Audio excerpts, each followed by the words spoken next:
Hello. Welcome gamers, it is Wednesday, once again, and we're back with another edition of whatever the heck this thing is. Remember this thing? Remember the usual Wednesday streams?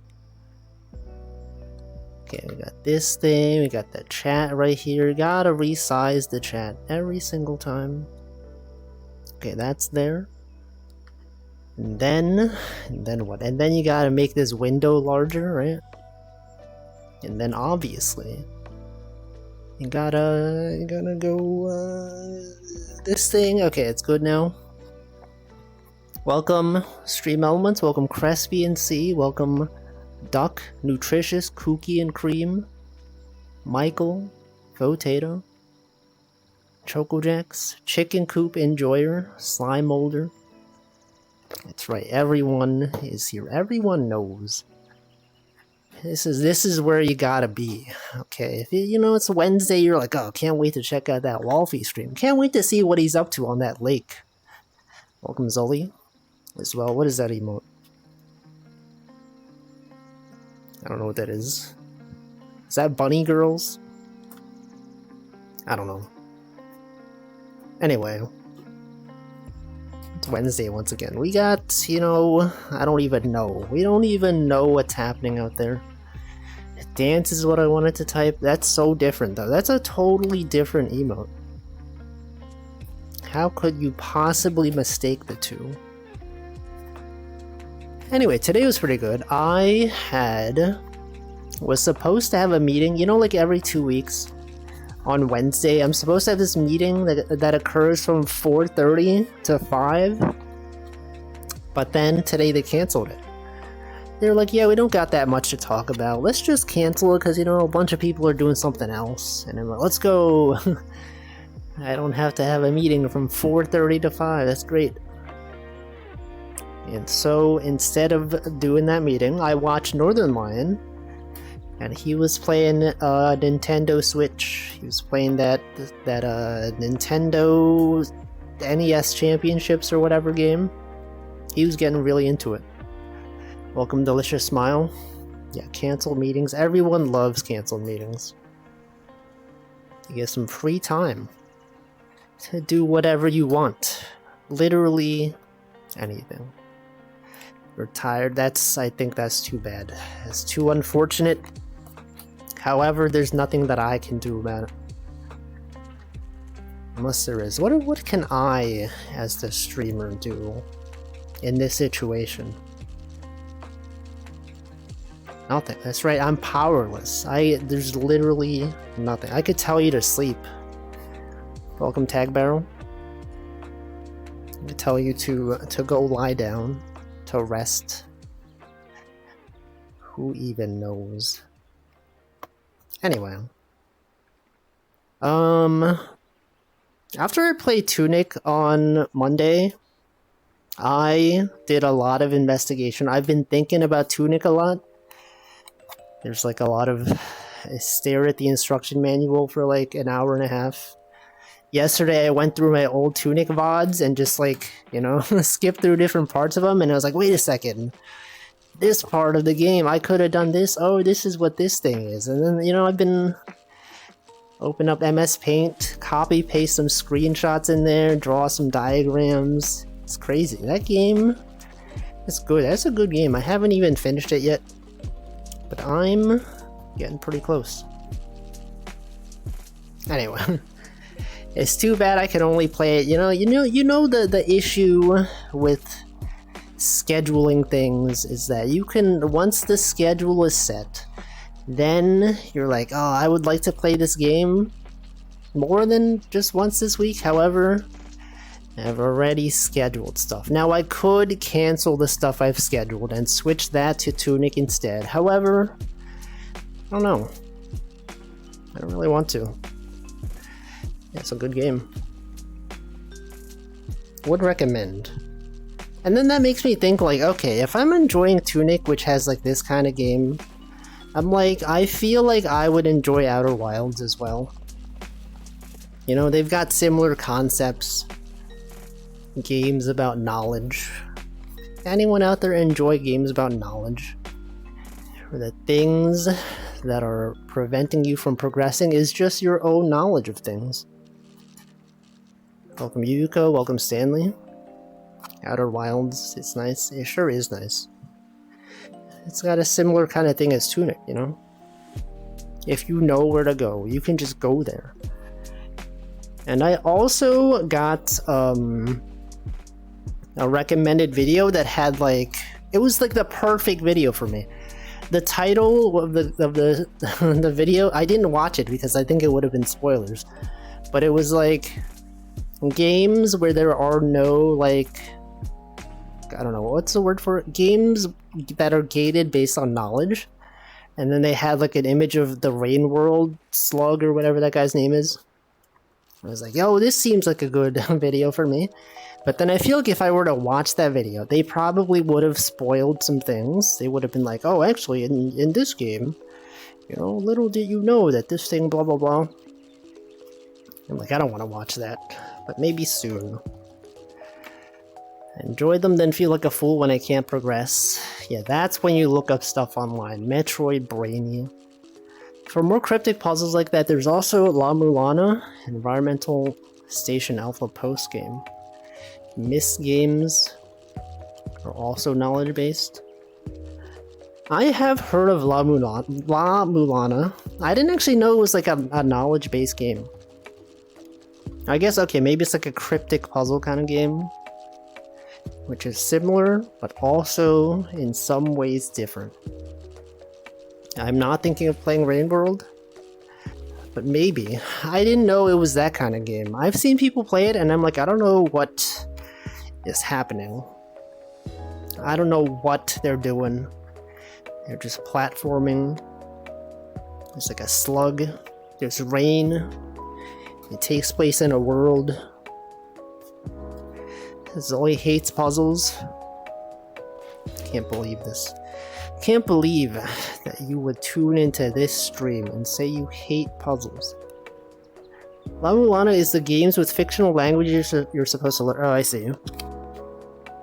I don't know. I'm not interested in learning the language, though. Like, you know, I'm sure you can reverse engineer the Tunic manual and find out what they're actually saying. But that kind of stuff, I don't know. I like the other stuff, though. The puzzles. You know, different cryptic hints, and they let you look through the old stuff and you're like, oh shoot, that, I could have done that. That's what this thing was. It was in front of us the whole time. I just lacked the knowledge to apply it. And I think that's great. It's a great game. A lot of people also enjoy Outer Wilds. I feel like I might get motion sick from that. It's like, I feel like whenever I play first-person games that have a lot of vertical movement, I do tend to get a little bit motion sick. Welcome, old man diabetes. It's like it's not that common, but sometimes. And Outer Wilds does have a lot of vertical movement, you know, because it takes place in space. Jump around a lot. Looking left and right. Myst and Riven are probably a match made in heaven, as I have the VR headset already. Are those VR games? No, but then, like, I don't really enjoy VR games. That's the thing. VR games, it's like, I get motion sick. It depends on the game. But I imagine a lot of VR games are not suitable for me. Like, this one's fine because I'm not moving around that much. They're old as heck, but they remade them in 3D with optional VR support. Also, like, it's like Half-Life. They did also remake Half-Life with a VR version. But just watching that makes me feel like my brain would just die. What if I was in a spacesuit? What if I was an astroneer suit? An astronaut suit? I don't know. Anyway, maybe I'll play Outer Wilds at some point. Isn't it crazy that there was like the Outer Wilds and Outer Worlds came out around the same time? But like no one talks about the Outer Worlds anymore. And people often got the two confused because the titles were so similar. Was it an official thing? It was not an official thing. But it was... I don't know. It's not official. The original version of Myst is mostly clicking on pre-rendered PNGs. Not very fitting for VR. I see. I did not finish Tunic. They both take place in space. Yeah, space games. I don't know. I feel like of the game genres, maybe not genres, but the settings for games, I feel like space is probably one of my least favorite ones. I don't know, just the space aesthetic never really appealed to me from a fiction standpoint. Just something about it. I prefer games that have, they got nature, they got grass, stuff like this.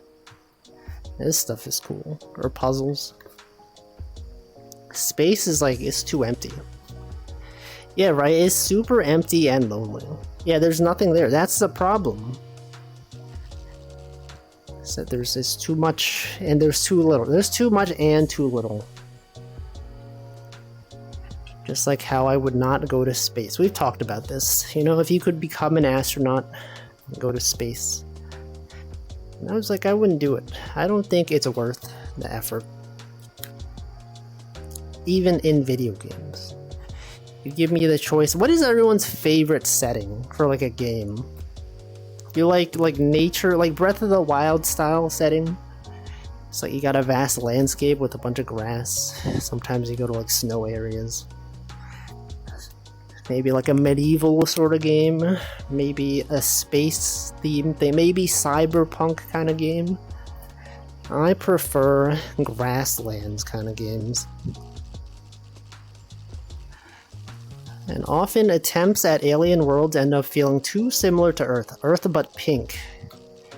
Yeah, Earth except slightly different. Except, all the aliens are green. Or blue. City. Yeah, modern settings. You know what's a good setting? City. City. Small city. Those are nice. Outer Wilds does have a lot with the space setting, and the aesthetic of Outer Wilds is very odd. Your spaceship is made partly of wood. I didn't know that. That's cool. I don't think I have a favorite setting for games. I just play a game if it appears to be good. Well, it's not really a deciding factor in what games I play. I don't see a game and think oh, this takes place at a nature setting. I gotta play that.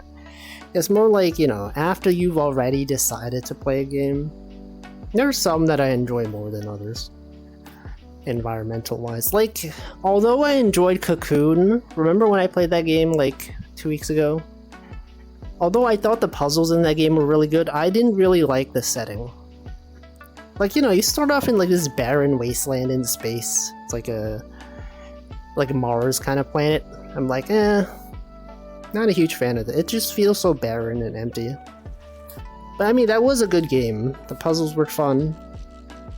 It's just the setting was a bit not for me. City settings. Enjoy neon signs when they're grainy. Valhalla. Yeah, the cyberpunk aesthetic. Whatever the name is. Future, what is it? What is the name for that aesthetic? Gothic horror. Maybe. Anyway, then you got games that have every settings, Settings MMOs. Zelda, they've got, okay, maybe Zelda doesn't have city kind of stuff. But they've got, snow biomes, they got grass biomes, they got some small towns maybe. If it's too clean, it's kind of boring. It's always gotta be raining. When there are neon lights and there's a lot of rain and then the lights reflect off the rain, that's a common aesthetic. It's just how it is. Anyway, there's many things. Castlevania, Diablo 1, stuff like that. Oh yeah, you know what setting is We've talked about how like the Dark Souls games have different kind of aesthetics. Like Dark Souls 3, although I did enjoy it, it was a lot of like gray, right? It was kind of like the colors were kind of depressing. And a lot of people don't like the gameplay of Dark Souls 2, but like the art direction of Dark Souls 2 is really nice. They got a lot of variety in the areas. That's what I think. You know, Dark Souls 3, while fun, it could have used some more environmental variety. I don't know. I don't even need it to be spoopy. Tristram? What's that? Tristram. Tristram? It's the comfiest place in the world. Castlevania Diablo 1. Yeah, it's like, that kind of stuff is fine. Elden Ring had a nice, you know, they got different worlds. Elden Ring has like a lot of really pretty areas. Starting area was nice. The plateau area was nice. Good stuff. Actually, I was at when one of my coworkers at work started Elden Ring recently. Okay, Caelid sucked. I hated that part of the game. But yeah, my coworker, I talked about Elden Ring with some of my coworkers, but then like one of them decided to try the game. He bought it during the recent sale. And he has been playing it, and he has never played like a FromSoft game, so he doesn't really know like, you know, what the deal is with the combat. And he's playing it with keyboard and mouse, and I was like, what the frick? He's like, oh, should I get a controller for Elden Ring? And I was like, of course. You gotta get a controller. You're playing this on keyboard and mouse like some kind of fool. He was like, man, the PC controls are so bad. Maybe I should just get a controller. You should. He was like, oh, I can't dodge well because, you know, you press the shift key to dodge and then you gotta like, you know, right click. I don't know. Diablo 1 Town, the entire game takes place in it and the church basement. What? You play the entire game with mouse and keyboard? I feel like, I don't know, I'm sure some people could do it. It just seems like games like that were designed for a controller. Anyway, he was talking about the beginning areas. He was like, how do you... Oh, you remember that giant at the Gatefront Ruins? Remember that knight at the Gatefront Ruins? How do you beat that guy? And I didn't know how to respond because...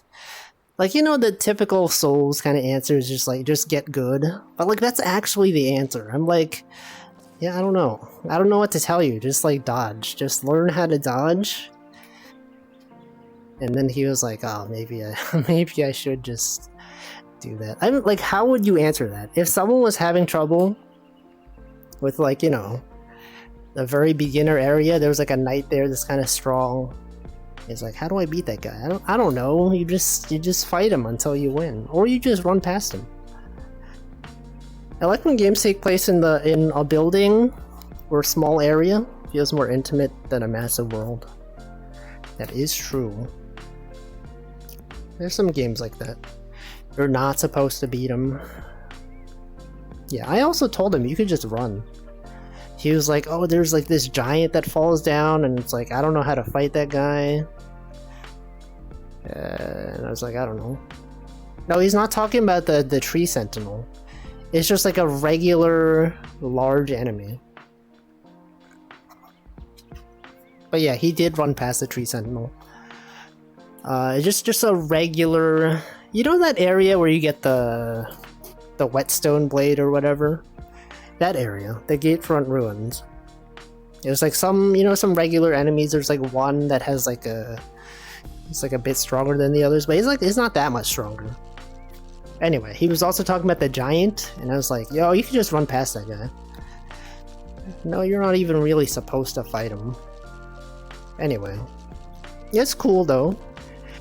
See people starting a game. People that have no experience playing a Souls game. They go into it and they're like, oh, this is actually kind of hard. But he's having a good time. I did also finish my second Elden Ring playthrough. It was this past weekend. Now, you know that feeling of like after you finish a long game, and you've like, you know, you spent so many weeks playing it, and then you're finally done with it, then you're like, what do I do now, right? I've been playing that game like, you know, at the end of the day, pretty much every day for like the past few weeks.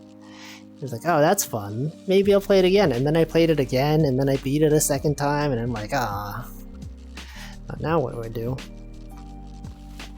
Now what do I even do, man? I just tune into streams, and I'm like, oh, I could be playing a game instead of just watching a stream. Welcome Water Day, my dudes. Play Sekiro? No. I don't really feel like it. But also like off-stream, you know? Elden Ring is like a good off-stream game because it takes so long. If I were to play it on-stream like once a week, it would take like, you know, 5 months to beat. Instead, I just play it off-stream and I could just play many hours every day. And then I finish it. You know what's really cool though? A spiral shard spell. It just melts large bosses. It's very cool. I used that in my second playthrough. It destroyed everything. Anyway, Elden Ring would recommend. I didn't even play the DLC. I don't know if I will play the DLC. I feel like the base game is like good enough for me. The DLC feels like it's kind of long. Have you all been playing the DLC? Anyone out there having a good time with Elden Ring? Elden Ring is for destroying things. Yeah. You do just like roll into things, you know? Imagine being the Elden Ring player in real life. If someone just showed up, just started rolling into your fence, destroying all your boxes. Considering that you finished it twice within a short time, wouldn't you be interested in playing the DLC? Not really. Because like then the DLC is also like really long, you know? I kind of lost interest on my second playthrough. I understand that. Because like sometimes you're like, yeah, it's not... Well, for some people the joy is like in exploring. I don't know if this is the case for you. But like, you know, you play the game the first time, you don't know where anything is, and then like after you beat it and you want to play it again, then you go through it and you're like, oh, I don't even need to go there. There's no items that I need there. And then you just start like mainlining, just go to only the required places. But I like that. I like knowing exactly where to go. I'm not a fan of the exploration stuff. Following a guide isn't my style, really. You know. It's my style though. I enjoyed it. My second playthrough was so much faster. I was just like, I'm just gonna go here. I'm just gonna, you know, do all this stuff. You can go to the plateau before even fighting any bosses. I did that. It's cool. My favorite creator made 30 plus 1 hour vids on the DLC. He did over 100 vids of 2 to 3 hours in the base game. That's a lot. That's a lot of hours. Wolfie is a min-maxer. I think it's only for games like this. Like open world games are too large. Or like if I actually spent the time exploring, I would be playing the game for like, you know, 200 hours. And I'm not into that. I like knowing, you know, there's a cool item over there. You go over there. And then, oh, this cave, and whenever I look for like a cave, I like discover a cave. I'm like, I look up what's in it to determine whether it's worth my time. And usually it's not. There's like nothing in there for me. But sometimes, I don't know. I love open world. Many people do. I think that's why Elden Ring is so successful. Is that people love exploring. They love finding an unknown place and being like, ooh, I wonder what's in here. And then they go in, they fight the boss, and then it's like, cool, a magic item that I will never use because I'm a strength build. But that's also fine because, you know, you get the experience from fighting the boss. But yeah, fun times. I've learned magic is it makes the game very easy. Which is cool. Get monies, runes. Good times. But now I gotta find something else to do. I don't know what to do with my time. You know, like I could, you know, I just been watching streams like usual. Maybe I should do some more drawing. I don't know. It's like, you know, after spending so much time playing Elden Ring, and now that I'm done, I'm like, what do I do? What do I do with my time? What do you all do with your time? While you're watching streams, what else do you do? Could be watching YouTube videos, I don't know. Timberborn. I don't even know what that is. Variety in life is a spice. No, variety is the spice of life. Do chores, what? What's the best chore? Chilling on social media, watching Twitch streams, gaming chores, cooking, socializing. Anyone out there socializing on Discord? People go on Discord voice chats, screen share the game you're playing. Everyone is watching. You're like, whoa, look at this. It's basically a city builder with beavers. I feel like I've heard of it. It sounds vaguely familiar.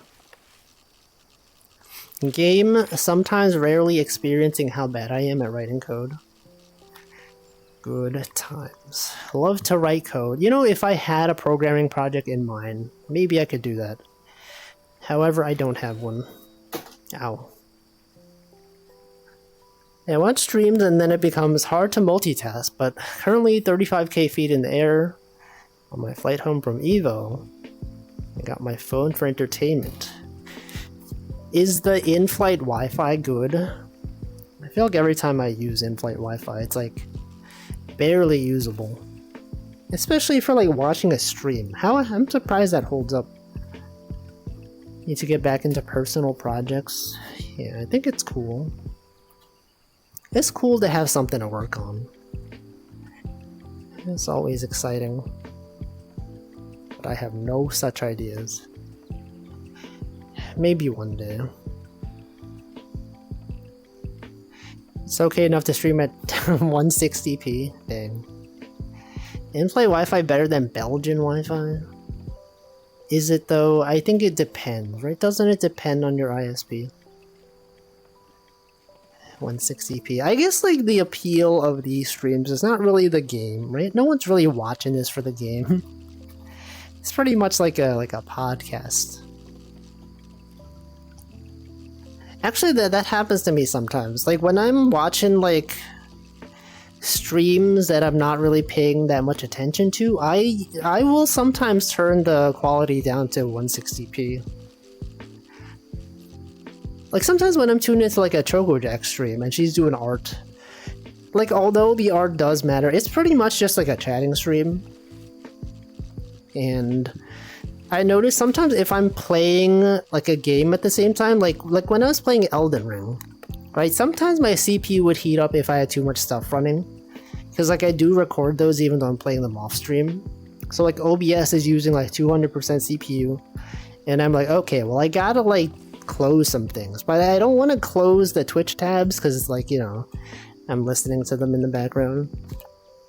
So I'll just go to like, you know, whatever streams I have open, set them to like 160p. So that my computer isn't doing like a lot of video decoding or whatever. And it does help. Welcome, Ranmu. Podcast. More like rodcast. So true. Fishing does add a nice ambience. Ambience? Does anyone say ambience or ambience? Now in the Netherlands. Yes, I do multi-stream drift. It does happen. Do you hear that? I'm getting pinged on Slack for something. It's probably not me specifically getting pinged, but like a chat that I happen to have been tagged in. I don't know. I say both. Ambience. Ambiance. There's TV on this site, but no on-demand movies or whatnot. What? There's none of them? They don't have movies on the TV? Tell them you're busy fishing? I can't though. See, the issue with getting pinged on my phone while I'm in VR is that I can't use Face ID to unlock my phone, right? Because I got the VR headset on. And like when I look at my phone to unlock it, it's like, oh, your face is not there, we can't tell. And then I have like privacy mode enabled, so like you can't see the messages on the home screen. So now I'm like, I don't know what they're pinging me about. I can't even track. Now I have to like type my password manually. Can't even believe this, man. Okay, I've typed my password, and then like my password's like pretty long. Okay, what are they talking about on Slack? Oh, okay, nothing that involves me. There's something that I happen to have been tagged on as part of a group. Streamers who watch other streams while they're streaming are the most powerful beings. I've done that before. Face ID, so true. Seems like an old plan with only a TV screen and armchair remote. Oh, they don't even have the little like interactive buttons. It's crazy. I don't know. What's that emote? Who is that? Is that one artist streamer? The colors do look like that one artist streamer that doesn't use a microphone. That is, I said mic like it was Michael. It doesn't even use a microphone. Totori or whatever. Welcome, Raiders. No, that's Ember. What the heck? That's Ember. That's an Ember emote. I didn't the color scheme. Anyway, welcome Raiders. Hello, Sensai Tsuina. What were you doing? Yeah, I meant your emote. Okay, I'm gonna sit down. I will now show you. Oh, Aikatsu enjoy. What the? Sensai Tsuina. We're streaming just chatting, exploring and exploring. What the? What were you exploring? Were you doing one of those things that people do where they have like videos playing in the background of like, you know, people giving like tours of places? Sometimes people put on like, you know, train videos in the background while they're chatting. That's cool. Anyway, hope you had a good stream. Welcome Free Nachos 8. Wait, you're already subbed? What the? 7 month subscriber? Free Nachos 8? What the? Have you been here? Anyway, I don't know. Oh, Elden Ring. Oh, I see. Yeah, you were doing just chatting at the end. That's cool. Hope you had a good time. Were you playing the DLC? I was literally talking about Elden Ring today. I finished my second playthrough. Not the DLC, but I had a good time. My coworker started playing it. He started asking me questions. It's fun times. I'm a lurker. I assumed so. New player, so I'm getting there. Well, good luck. It is a hard game, after all. I hope you're having a good time. Sometimes I wish I had a StarCraft lurker emote. Would be funny. You could make one. You could literally make one right now. Isn't it wild how that's allowed on Twitch? You can just use copyrighted characters as your emotes. Like sometimes I see people with like Family Guy emotes or like Pokemon emotes. You're like, yeah. Nintendo obviously would not allow this, but also they're like really lenient on allowing this kind of stuff. You can just have SpongeBob. You could have everything. You could just have Mickey Mouse. You think you could have Mickey Mouse? I feel like that's, of like all the emotes that I've seen, I've never seen a Mickey Mouse emote. You can't have Dumpy. You can though. You can now. They've allowed it. Do you not see the news, Michael? That you can now have Dumpy emotes. It's real. Yeah, you can just have a Shy Guy as your emote. Nintendo would not stop you. Goofy emote? Maybe. Yeah, right, it's allowed now. You're allowed to have a dumpy emote now. Gritty Goose. I love that. You know what's messed up? So like on Saturday, I was like in a hype train and I was like, oh, can't wait to get like a level 5 hype train emote. Unfortunately, the hype train that I was in was too good, and I got a level 10 hype train emote, which is disappointing because like those ones kind of suck. I'm like, man, why did they have to go past level 10? I wanted a level 5 hype train emote. You know what they give you for a level 10 hype train emote is just like a heart. It sucks. Now I'm like, man, I don't even have Gritty Goose anymore. I mean, I never had it, but I could have. Is it a good? It's not. That's the thing. Is that the high level Twitch emotes are not even good. Here, this is the one that I get. It's like heart. What is it called? Purple. It's this one. Like, when the heck am I ever gonna use this one? Will be lurking. Have a good rest of your day. Yeah, I have that one, right? When will you ever use this one? Twitch hype train emotes. And like the award you get for getting like a level 50 hype train or like a level 100 hype train, they're not good. Okay, see, look at this. Level 10 to 24. Level 6 to 9, you get PogChamp. Yeah, level 50. Oh wait! The heart was... Oh wait. The heart was for a level 50 emote? What? I thought this was the level 10. Oh, this is the level 50 one. Welcome, Inflow. Okay, I guess this heart was the level 50 one. Kind of makes sense the high level ones aren't good since people barely ever get that high. I don't like them. Anyway, look at this. PogChamp, when am I going to use this one? This one kind of sucks, level 10 to 24. Level 25 to 49 is like a Kappa face that zooms in. And then what? Wasn't there like another one? There was one for like a max level hype train. And it's like pirate software as a banana or something. Never been in a level 50 hype train. I don't know how I got it.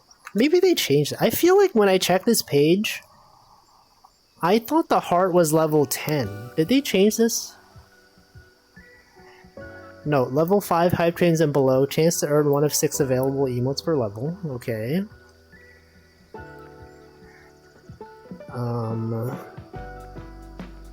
Did this change recently? Is there a max level? I think there is. PogChamp is good, what do you mean? I would never use it. Hype train emotes. I feel like I checked this literally like last week. And this was different. They had like different stuff. Twitch hype train emotes. Emote checklists? Is that it? Yeah, this one. Oh no, wait, is that page wrong? Is something just like rendering incorrectly for me? This is not the level 50 hype train emote. Hold on. This is level 6 to 9, level 10 to 24. But then when I check this other third-party website, it says, yeah, the purple heart one is a level 10 hype train, which is what I expected. But then they got this one that's level 50, PogChamp is level 100, Kappa Infinite. And then it says maximum. The maximum level hype train is Did I Break It? Which is, I believe this is pirate software as like a banana. But like, when am I ever going to use this one? Is this hype inflation? I don't even know. Did I like mess up some CSS on the page or something? Are these reversed? PogChamp, Kappa Infinite. I don't know. Can't really replace the original. Yeah, PogChamp. The messed up part, they have PogChamp, but they also got Komodo Hype. which is like the same. They just have two of the same emote. Welcome Denchi as well. Are the hype train emotes temporary? I mean, you have access to them forever, but sometimes they will go out of rotation and you can't unlock them until they bring them back. Yeah, that's what I meant. They're temporary in the sense that you have a limited time to get them. But once you have them forever. Cry if they remove Gritty Goose. I want Gritty Goose. It's a good one. I got the button mash one recently. That one is actually usable. Is good in some cases. I'll never get the other wing. I have the other wing. Pride Wing. Pride Wing. Yeah, Hype Sleep is good. Gritty Goose with the wings. Personal Best is also good. I feel like I wanted to use this one recently, but I forgot the name of it. I don't like how they don't put the word hype in the name. Cause like, sometimes I want to see what hype train emotes I have. But like, these ones don't have the word hype in it. They don't show up. It's messed up. Hacked up. The things they do out there. Pixel emotes seem good. Yeah. Button mash, danger dance, fall damage. Cat scare. I feel like cat scare is not that good. But miss is good. Actually, of the ones that are good, I like the pixel ones and the ones with these animals. Batter up, personal best, red card, late save, Gritty Goose. Those are all good. Thoughts on this one? I think that one is bad. TwitchCon hype, that is not a good emote. Many people agree with me. Many people hate that emote. I can't believe they would add that thing. Miss is also good. No, everyone has the fall damage. I don't have that one. Miss is good. The balloon ones aren't that good. Like, I can't think of situations where I want to use most of these. Anyway, I don't know. They should have more. Mlep, welcome Namington. Which one is oh, this one? I don't know. I don't think I would ever use this. Like, when would you use Mlep as an emote? These are probably my only two good ones. Yeah, I think Hype Sleep is one of the best ones. The peeking one's pretty good. We got some nice emotes out here.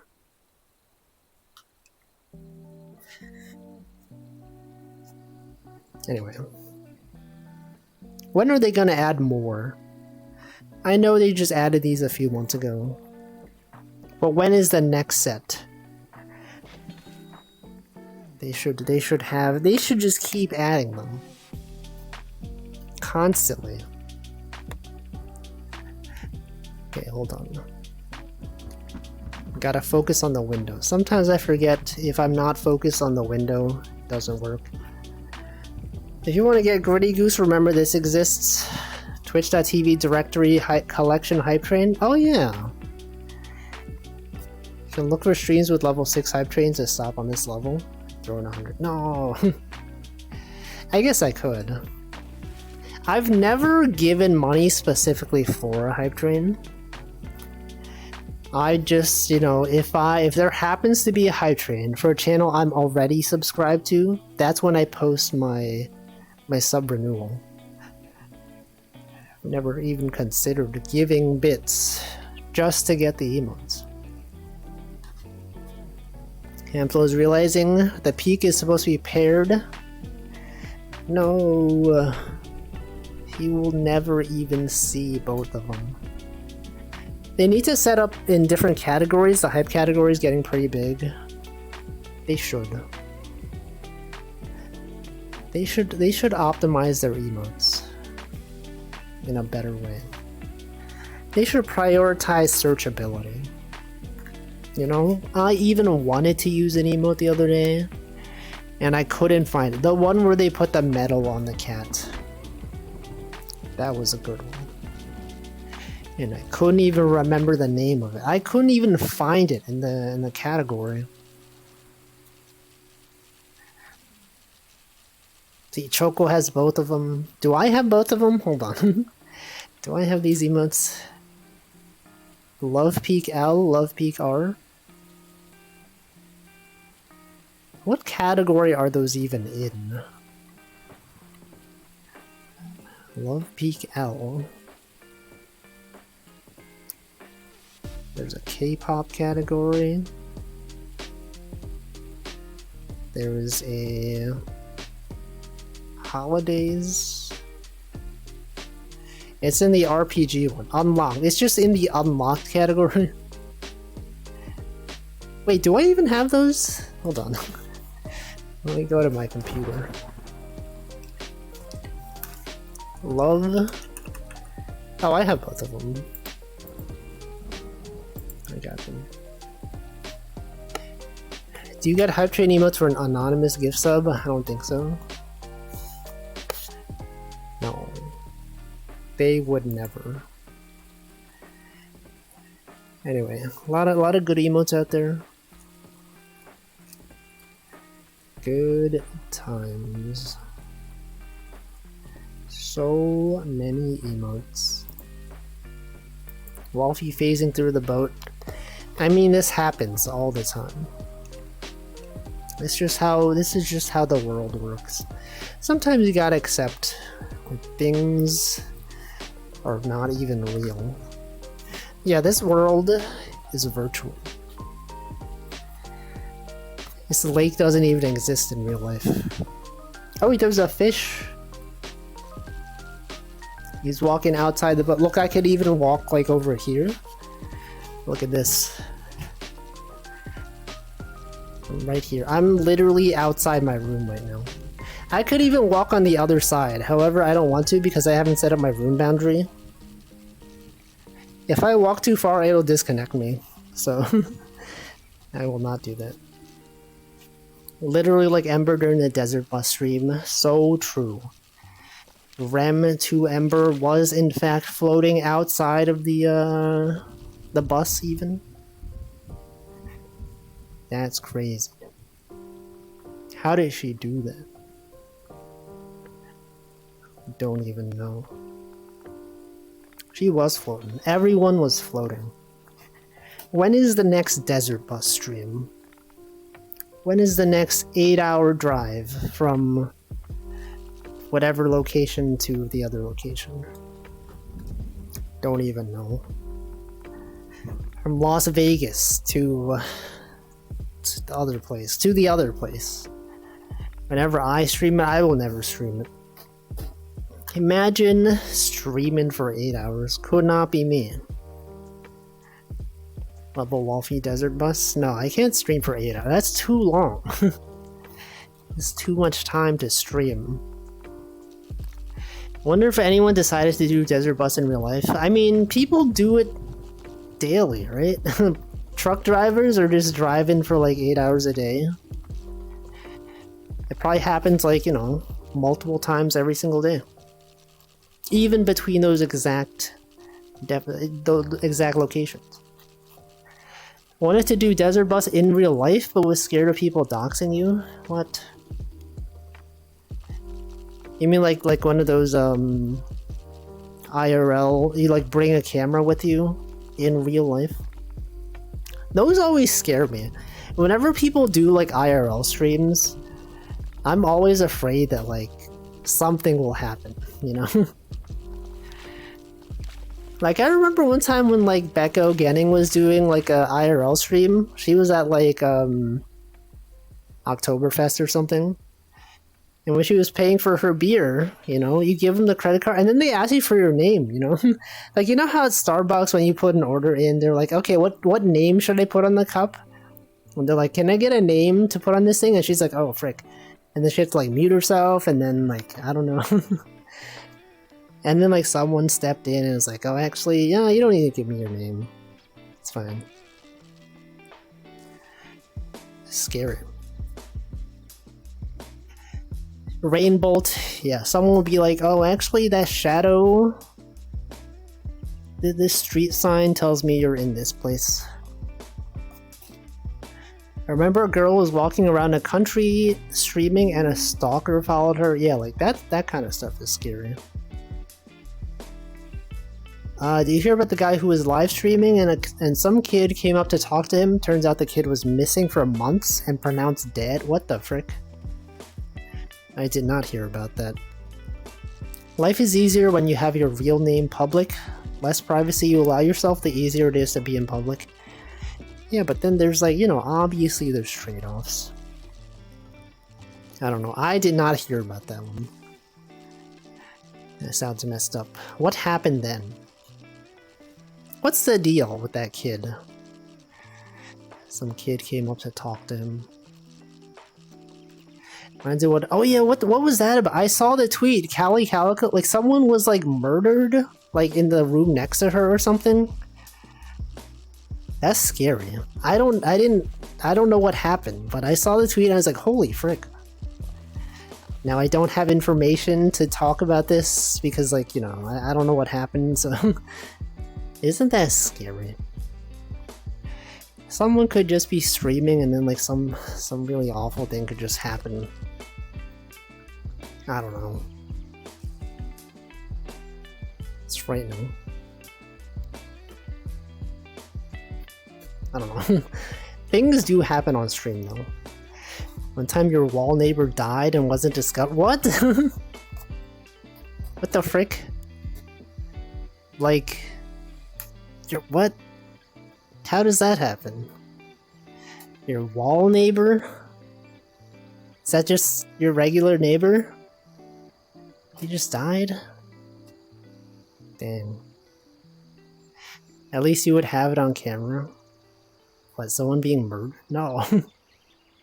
It's like, we shared walls duplex. Wall? Duplex? Like, he wasn't, like, your housemate or anything? Is duplex or an apartment? I see. What is duplex? Two houses, but oh, I see. I understand. If you aren't in regular contact with people, they won't think to check on you. That is true. Like, I don't talk to my neighbor. Do you all talk to your neighbors? I feel like sometimes when I come home, I see my neighbor sitting outside, and like, I never talk to him. It's always really awkward. I just wave at him. Usually he's like sleeping outside. The other day it was like really hot outside, and I'm like, why is he sitting out there? It's like 90 degrees. But he was sleeping, and then like I didn't want to wake him up, so then like I walked to my door, I opened my door, and then I think me opening my door woke him up, and then I just waved at him like, hey, hey, how's it going? And I think he just went back to sleep. Welcome, Calfriend. Nope. No one talks to their neighbors. I've talked to my neighbor 4 to 5 times. My other neighbor literally never. Yeah, we just don't talk to each other. Denji has pet, or sorry, not Denji. Hamflo has pet his neighbor's dog once. That's good. Got my neighbor a mouse trap. Did they tell you that they had a mouse problem? Dogs are good icebreakers. Yeah, you're like, ooh, that's a cool dog. What's their name? And then they tell you, and then you're like, can I pet the dog? And they're like, sure. Oh, your dog went into your apartment. I see. Ow. I'm gonna hydrate. 6 p.m.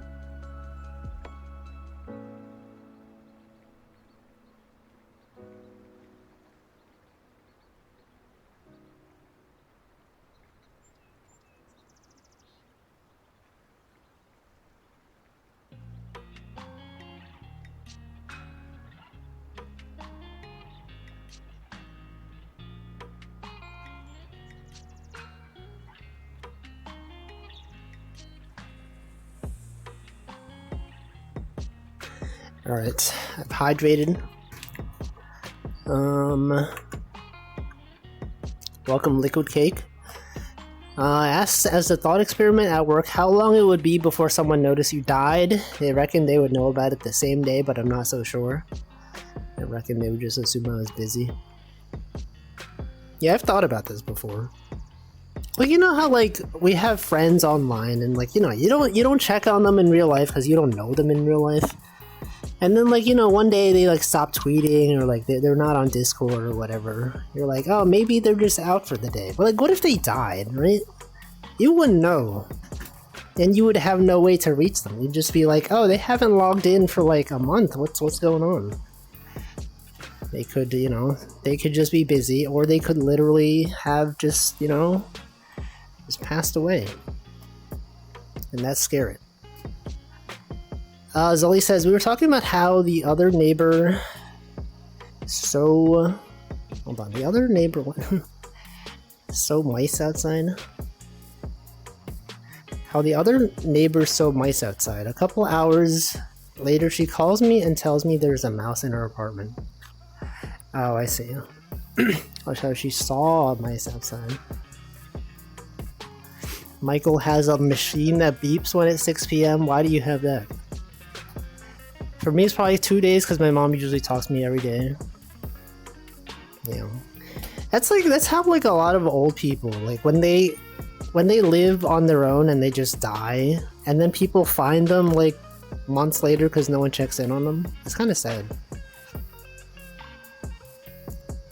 It's weird. Sometimes people just don't log in anymore. You never know, right? I've had that before. Like one time when I used to use IRC a lot.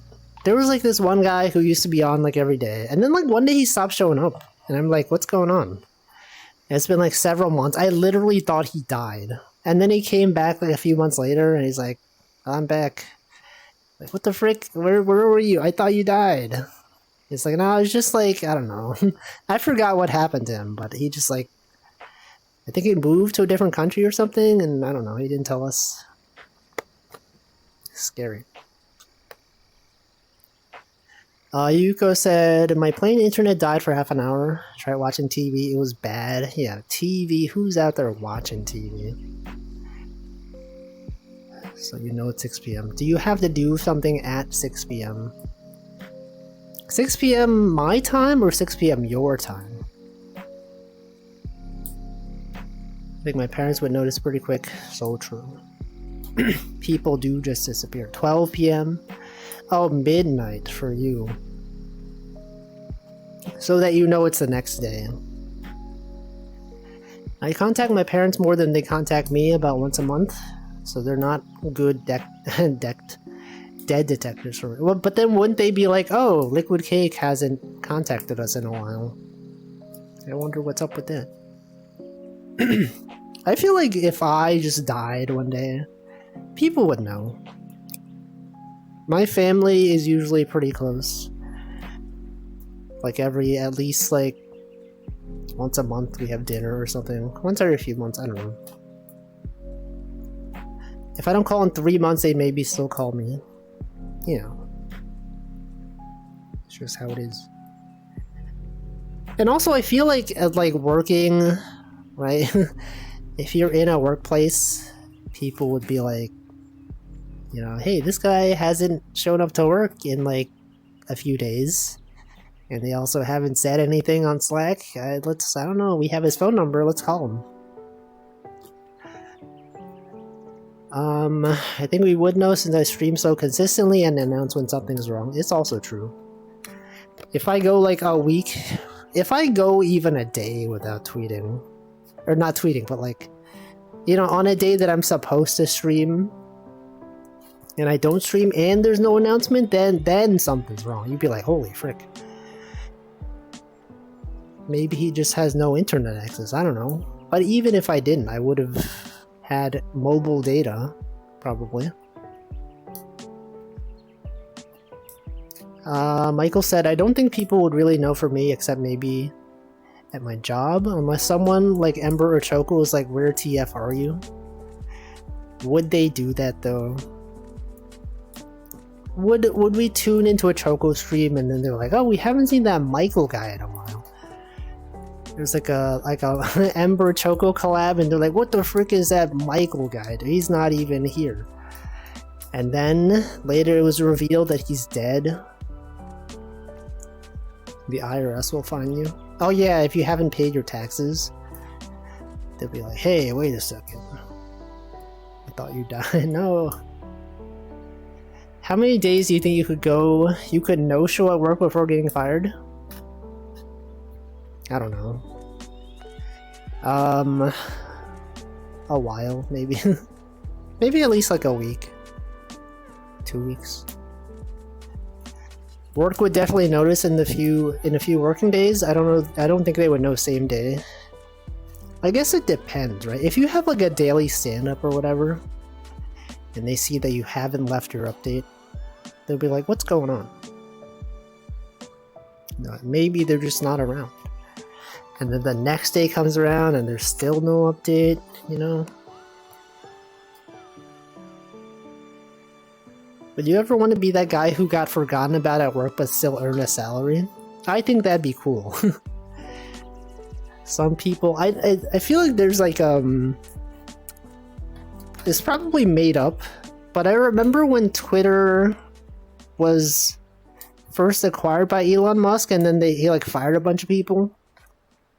There was like this tweet about someone that was like, oh yeah, I interviewed at Twitter and I accepted an offer, but then when I joined, they like fired the person, they fired the whole team that I was supposed to work on and my manager and like their manager, so like I was employed by Twitter, but no one was there to like onboard me, but I was still on the payroll, and I was like, oh, that's it was just getting paid for doing nothing. And I'm like, that was probably made up, but like, wouldn't that be cool to just be employed somewhere and they're like, you know, no one that interviewed you works there anymore and your manager's not there and like you're just on the payroll. Welcome, Resetter. That'd be cool. If you no-show for a week and don't get fired, what's the cooldown before you can do it again? They would probably get more strict with it. I would assume so. Anyway. It's just something to think about, you know, as you go about your day. Just think about death. Anyone out there thinking about death all the time?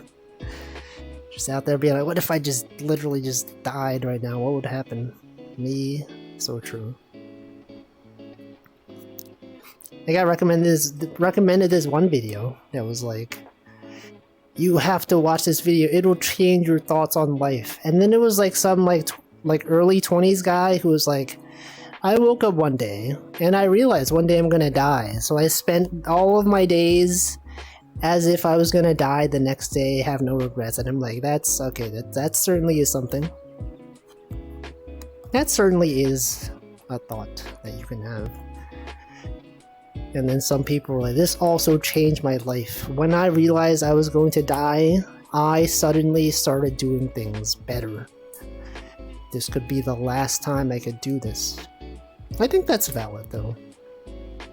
You know, you could just be like, oh, if I'm gonna die someday, I might as well just do this thing. This thing that maybe I didn't want to do because it was too much effort, or maybe it would be too embarrassing. I'll just do it. I was watching a Clavio stream this sleep cycle. She had this topic as well about just dying one day. I'm 25 and this is deep. Good times. There's a guy in Spain who got a salary without working for 6 years. They only realized he wasn't doing anything because he was going to get an award for years of service. That's funny.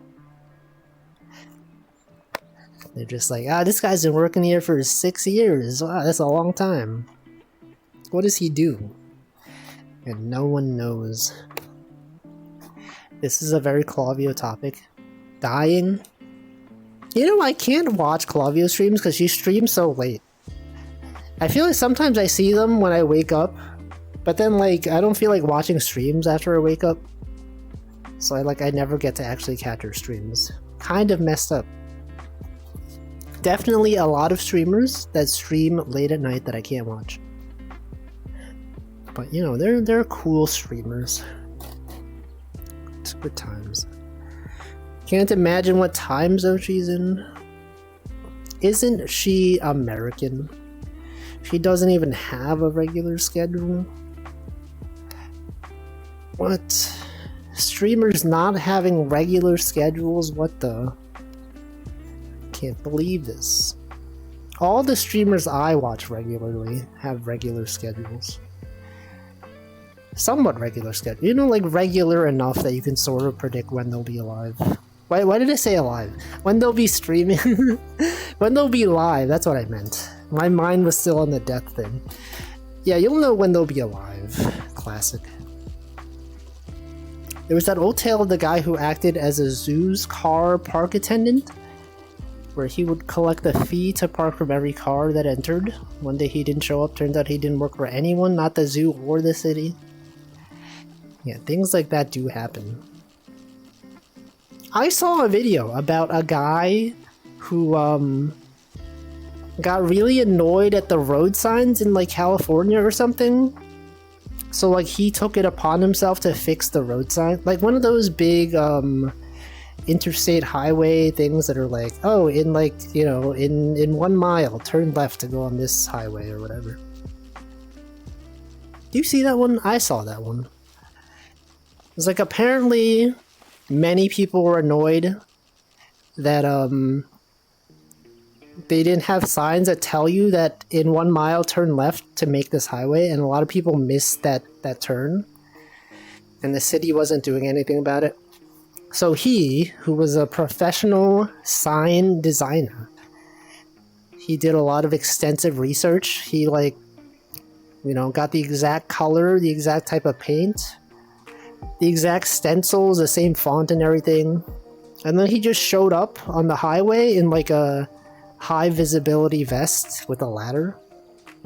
He just went up there and fixed it. And they didn't notice for like 8 years. But everyone thanked him. And then when they did notice, they were like, oh, thank God you did this. But we're gonna redo it because we need like, you know, safety standards or whatever. But that was cool. Zoe said, I don't watch Clavio all the time, but she doesn't feel like a person that would have a stream schedule. I guess that's true. Like, of the streamers that I watch often, Northernlion, he's always, you know, usually streaming noon to 5 p.m. my time. Well, his start time is kind of, like, a little bit inconsistent sometimes. It is a little bit inconvenient that he doesn't start exactly at noon. Because, like, that's when my lunch starts. And sometimes he'll start at, like, 12:30, and I'm, like, halfway through my lunch break, and I'm like, no, I can't even eat and watch Northernlion at the same time, because he didn't start exactly at 12. I can't believe this. But, you know, other people, Choco usually has a pretty consistent schedule. Hamflow, but not this week, but, like, usually. And then Ellis sometimes streams. I feel like her stream schedule is not that consistent, but it was like around the morning sometimes. You could delay lunch. No, but sometimes I have meetings at 1, so I can't. Then if he died, I would die too? No. Michael has the least consistent. No, there are people with even less consistent schedules. That's just how it is. Anyway. Real life streaming. We were talking about IRL streaming. That you could just dox yourself. Because I remember I was watching Essie stream, and she was like, she did like a stream where she was like driving and doing karaoke. And then later she talked about how she's afraid to do those kinds of streams because one time she walked into like a Starbucks or something and someone was recording a TikTok and they were like, hey, it's me at, and then they named their exact location. Wouldn't that be scary if you were doing an IRL stream and someone was just out there recording a TikTok and they're like, hey, look, check it out, I'm here at 123 Park Avenue checking out the whatever, and you're like, holy frick, I'm literally streaming live right now. You just dox my location to everyone? It's like, you know, although you can control your own actions, other people can just do things. Would I do one? I would never do one. I don't think I would do an IRL stream. Sully feels like he's more likely to self-dox at home than outside. Why? Do you just have your address, like, listed in your own home? Is perhaps a window in your home pointing at a street sign? Michael's really careful meeting up with people and stuff for that reason. Have you met up with many, like, online friends? Like, are there a lot of people you know from online that are in Denmark? I would totally self-dox if I was a streamer. I mean, Google Google can do that for me.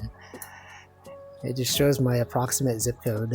But you know, thankfully I live in like a very populated area, so it's like, you know, the zip code doesn't tell you that much, right? You're like, oh, look, he lives in freaking New York? That's crazy. Right. This streamer lives in New York. Oh, look at this. Technically speaking, I self-dox as a streamer. It was just that not many people were attentive when I accidentally opened Amazon. Well, well, well. Hamflow basically self-docs every other stream. Hamilton Florence. I remember someone's room review submission had their Wi-Fi SSID and password in big letters on the wall. And SSID databases exist. Do they? I didn't know that. Welcome, Pomfall. Not in Denmark. Basically everyone I know are outside of. But then have you met anyone, though? You say you're very careful meeting up with people, but have you done it? Could you even have done it? You have done it? Was it in Denmark or outside? Is Michael actually from Denmark or UK? Why does he fib about that? No, he's definitely in Denmark. He knows things. He knows too much about Denmark to not be from Denmark. He has outside. Is it from America? Did you go to America? He did scrub the VODs. He does have the knowledge. He has knowledge of the Danish realm. I met up with a Brit. In Britain? Were you in Britain?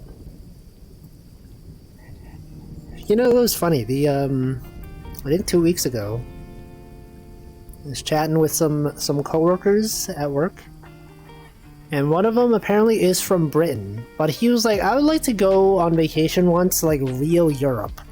And like, I didn't know he was British, so I was like, what's fake Europe? And he's like, what do you mean? I was like, you said you would like to visit real Europe someday. What does that mean? He was like, oh, I'm from the UK. This is not real Europe. He was like, oh, I see. I see. UK fake. And then they're like, yeah, especially after the whole Brexit thing. We're not actually part of the European Union. It is still part of Europe, just not the Union. But he was like, yeah, I would like to go to like actual Europe. Maybe like France or Italy. And I'm like, okay, that makes sense. It's like UK is like, it's like Europe, but it's like Europe, kind of, you know. It's not extremely European. It's like a little bit European. Yeah, UK fake.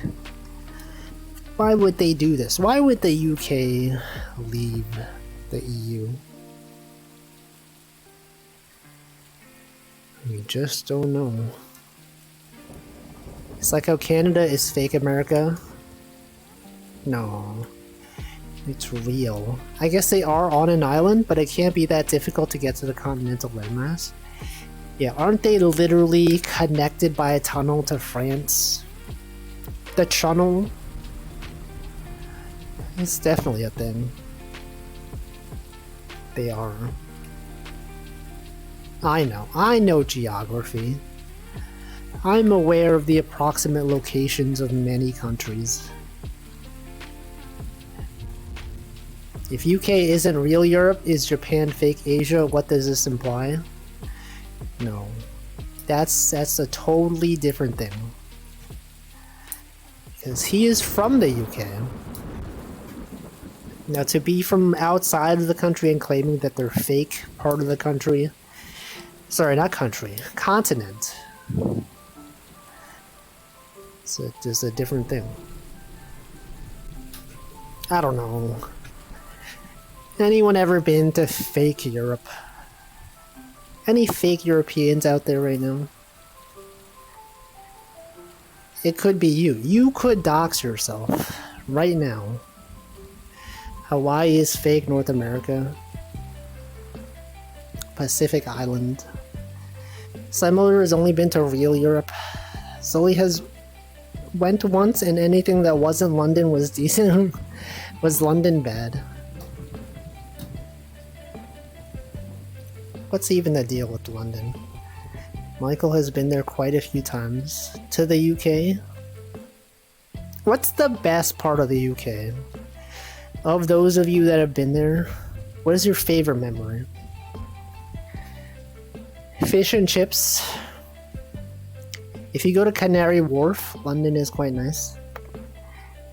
Canary Wharf. York is pretty. Old York. Why would I go to Old York when I can go to New York? I'm literally in New York right now. Why even see the original when the new one is better? In many ways. You get a Yorkshire pudding. York, isn't that where they make the peppermint patties? Just not the West Islands. The new one is about the same level. I don't know what it is, but it was a Yorkshire pudding. New isn't always better. I bet it's like a game remake. The old York is better. No, I think New York is better. As someone who's been to New York but not Old York, surely the one that I've been to is the better one. I agree with most of the sentiment that anything not London is alright in the UK. What's the best part of the UK? Wales is nice. West Midlands. Oh, I misread your message. I thought you said West Island. Southwest UK. Scotland is good. Wales. Isn't Wales such a funny name? It sounds just like the animal, Wales. Southwest UK is quite nice. It has a bath. I sure hope they do. West Midlands is almost Wales too. Midlands. I would think that Midlands is like pretty mid, right? If it was good, they would have called it Goatlands. None of this Midland stuff. Are they called Wales when they have a dragon on their flag? So silly, right? So silly. What were they thinking? Wales. Wales dragon in the sea. It always rains in Wales, which is why it's called Wales. No. Do you know that apparently like 75% of tornadoes occur in America? Like 75% of tornadoes worldwide occur in America. This was related to the rain comment. Is that certain places are more likely to have certain types of weather? It's crazy, right? It's like the mountain ranges or something. Yeah, we all saw the same tweets. Why are we holding tornadoes? In the USA, I think it's just the US. It's because of the, like the mountains on the west coast and then the mountains on the east coast, they cause like some kind of like a low pressure, I don't know, some kind of like situation or something that causes the ideal conditions for tornadoes. Also, apparently,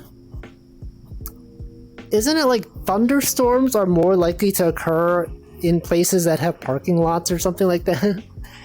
I also saw a similar video that was like, oh, this is specifically parking lots in the US, is that we are so dependent on cars that if you go to like a shopping mall that has like a large parking lot, I think lightning is more or like rain or something is more likely to occur in those places, because typically there's like, you know, there's nothing there. There's a lot of concrete or something. And then like the surrounding areas have like trees, and then like that causes the rain. Let me look this up. Make sure I'm not just making something up. Geography. Malls more likely to, was it thunderstorms? Hail. No, it was hail, right? To have hailstorms.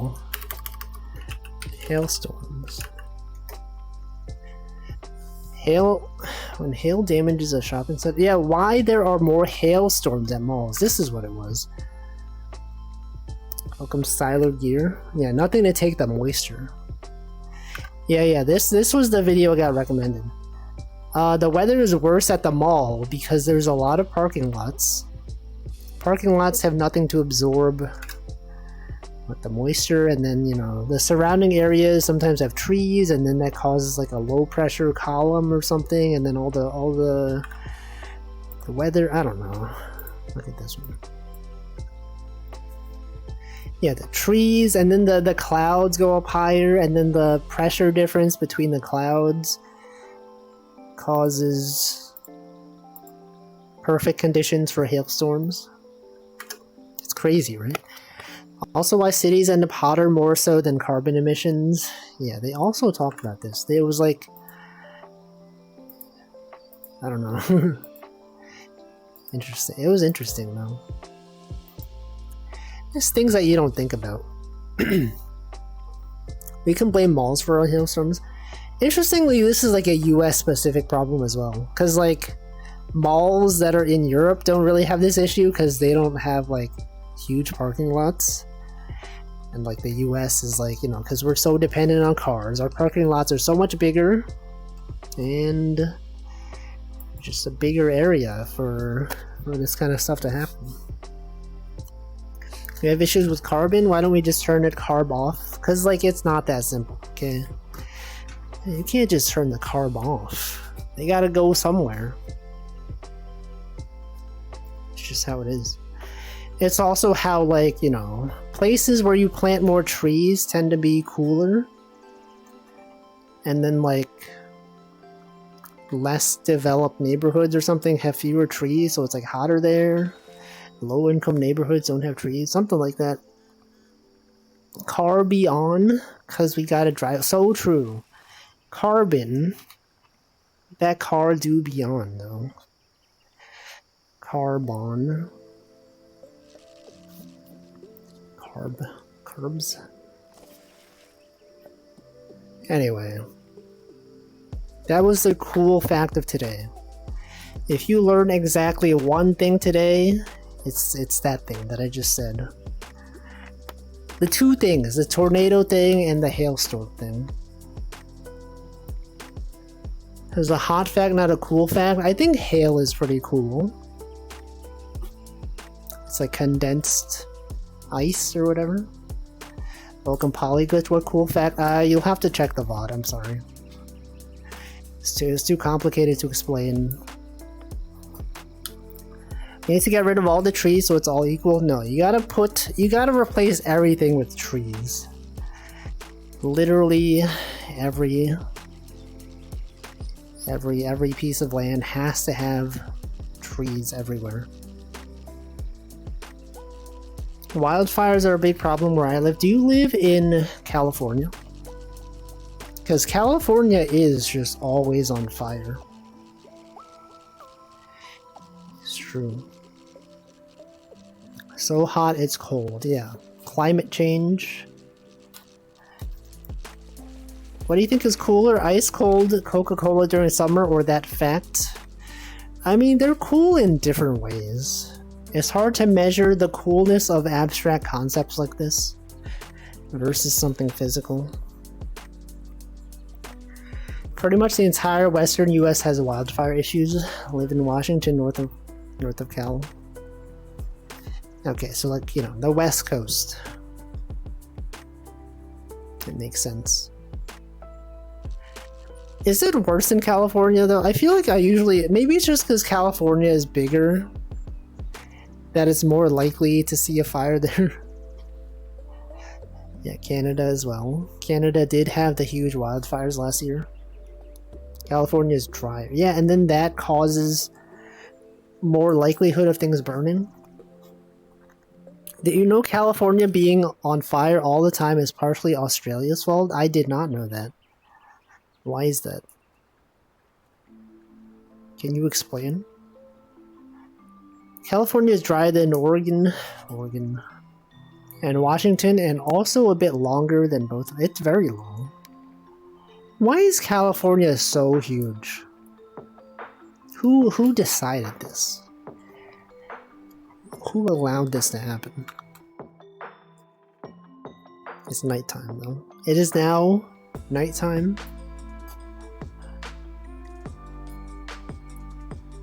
Imagine being in California. Imagine even going to California. What if Cali stayed Mexican? What does that mean? What are you talking about?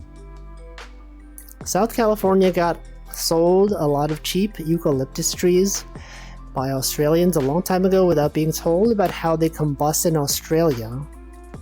California's climate makes them do it even worse. Eucalyptus trees? Actually, that is an interesting thing to think about. How, like, the types of trees affect things. Like, wasn't there also, like, this, like, invasive species of... what was it called? Like, some kind of grass or vine or something? That is, like, destroying parts of the country? What is that thing called? Do you know what I'm talking about? Anyone know this? Some kind of grass that's popular. It's not native to the US, but like someone introduced it to the US and suddenly it's like overtaking. Yeah, kudzu, that's what it is. That's what I'm talking about. Do you know about this one? Kudzu.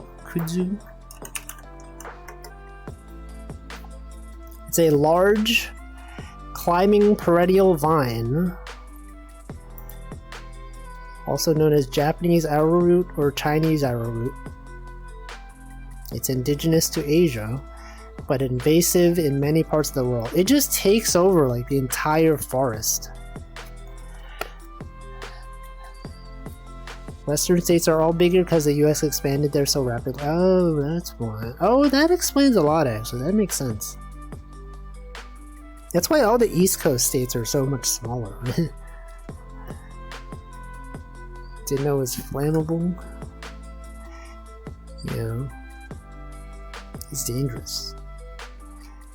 Like entire forest gets taken over by this plant. It's even in Brooklyn. What the frick is this? That's messed up.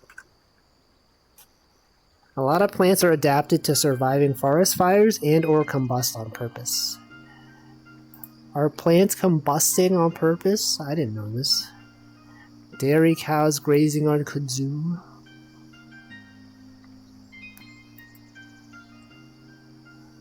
There's so much. There's like another thing I was thinking of that has like a similar kind of thing to this topic. Cow snap. Yo, cow friend. Is this your friend, cow? Is this a cow friend or a cow enemy? The existence of cow friend implies cow enemy. It exists somewhere else. Plants being invasive species is a silly concept. Yeah. That's because people are bringing them. Oh, those people. All cows are friend if you are nice to them. What about the mad cows? What if the cows are angry at you? Oh yeah, tumbleweeds are also messed up. What was it that I was thinking of? There was like some other, like a plant or like a creature or something. Kudzu picks are literally them swallowing everything in your path. Yeah, they're so dangerous. You should take a look at this, okay? Look at this freaking like forest. It just overtake. Look at this house. It's totally covered by this plant. The entire countryside is being destroyed by this invasive species. This house has been overtaken. It's messed up.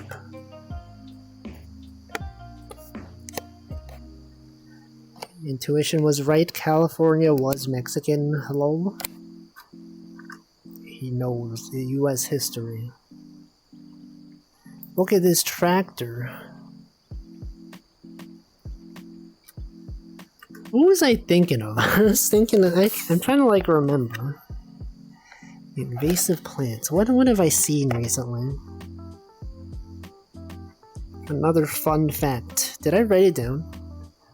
Have I noted the fun facts that I've learned? Let me consult my notes. Media, work, Tunic, Elden Ring. Elden Ring.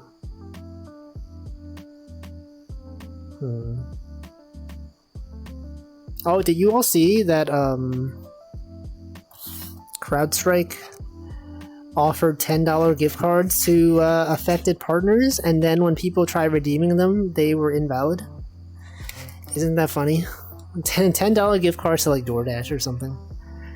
Like, sorry about, you know, us destroying the global economy for a day. All the planes not working. Hey, we know you've been working hard to fix the things we broke. Here's $10 to for your next coffee. It's on us. I don't know if that's real. I saw the tweet. It was reported by like TechCrunch or something, one of those real news agencies. And then they were like, we tried to, you know, we've received reports that companies have been receiving these. Here's an email for an example. When we tried redeeming it, we got an error message saying it's been revoked by the person. Yeah, $10 gift card. Multiple devs on my team couldn't get into their computer for multiple days. Damn. I was surprised that it was like, I saw some people that like went to EVO or like some other like Metal Gear Solid convention or whatever, and then like even like 2 or 3 days after the whole issue, that they still couldn't get home easily. That's crazy. Gold Rush. It's funny that a security company is encouraging people to click on a link for a free gift card. Exactly. That's why I was like, is this real? Did they make this up? But I mean, like, TechCrunch was reporting it, and they're like a reputable news source, so like, presumably they did their fact checking. I don't know. Pretend you're giving a gift card for those affected, use it as an opportunity to fish. Exactly. You could be like, hey, we're sorry you were affected by this issue. Here's a free gift card on us. Oh boy, can't wait to get my $10 gift card. And then they lose access to their computer again. It would be funny. I mean, that's another thing that happened. I'm sure there will be people still fixing issues like, you know, weeks from now. Systems that people, you know, haven't accessed in a while. Turns out those have also been broken. Anyone still dealing with the effects of that CrowdStrike thing? Even a week later? Anyone out there suffering because of their actions? It could be you. It could be Twitch.tv.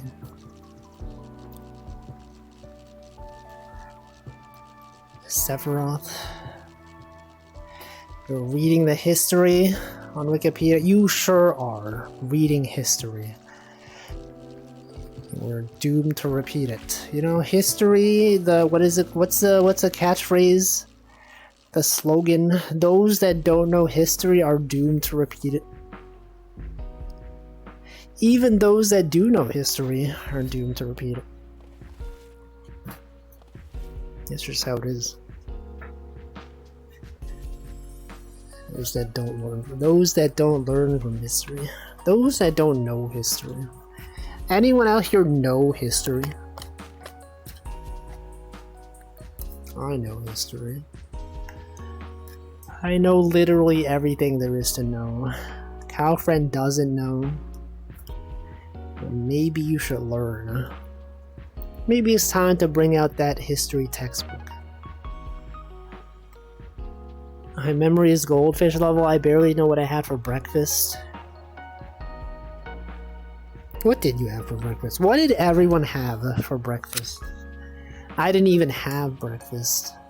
I only have breakfast on Tuesdays and Thursdays because that's when I go to the office and they have yogurt. And then I eat the yogurt and I'm like, that's good. Breakfast, it's the most important meal of the day, or so they say. Had a protein bar, a can of Red Bull, and a piece of sourdough toast. I'm sure the protein bar was good though. Probably provided many nutrients. Protein, especially. I remember looking up how many Native Americans live in the US. When I saw the number, I was not surprised, but still taken aback. Why? Why surprised? What even? Okay, let me look through like my notes, my YouTube history maybe of like, did I take notes on this thing that I was gonna talk about and forgot? It's like something I was gonna bring up. Let me check my YouTube. YouTube.com. It's less than 3 million total. I heard that slogan was propaganda by cereal companies. That breakfast is the most important meal of the day. I don't know, maybe. Welcome, Yurga. Okay, my watch history on YouTube.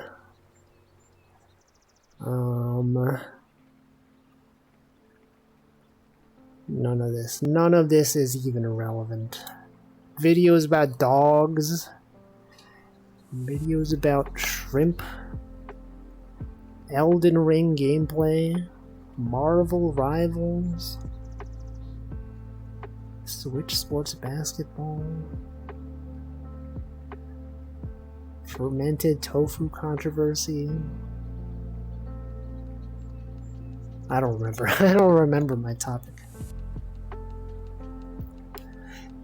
It was created by the cereal companies, but a lot of people get sick eating breakfast and don't get hungry for hours even.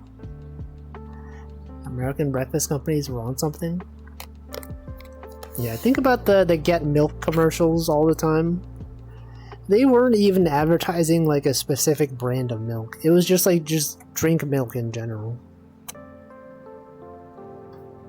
Isn't that crazy? That's how they have ads that are just like, hey, make sure you drink water. That probably exists, right? They probably do have ads that are just like, by the way, water is important. You should be drinking it. Sponsored by the water agency. Campbell's never hungry in the morning unless he doesn't eat dinner the night before. Yeah. I also don't really feel like eating breakfast that often. Hydrate now? No, I have to do it in 15 minutes. Sponsored by Nestle. Speaking of food companies just lying about stuff, whatever happened to the food pyramid? Is that not a thing anymore? Is the food pyramid not real? Is that also made up? I think it's real. Totally made a pyramid out of food. Okay, I'm scrolling through my watched videos. I cannot find what it was that I was trying to remember. Is it a YouTube short? No, I don't even know. I don't even know. Well, alright, whatever. Food pyramid was very carb heavy. They use food plates now. I've never heard of this. The food plate? What the frick? Welcome, Ronan. Hold on, I'm gonna look this up. The food plate? What the? Why did this window close? Food plate chart? myplate.gov? Oh wait, I have seen this. I didn't know this replaced the food pyramid. They recommended 6 to 11 servings of grains per day. Plate is a circle with percentages. I feel like that makes more sense than a pyramid, right? Because, like, what even... food pyramid. It's harder to distinguish, like, the percentage of things in a pyramid. Whereas, like, a plate makes kind of more sense. Food pyramid nutrition. Milk, yogurt, cheese group. Fats, oils, and sweets used sparingly. Bread, cereal, rice, and pasta group.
Oh, am I back? Okay, alright.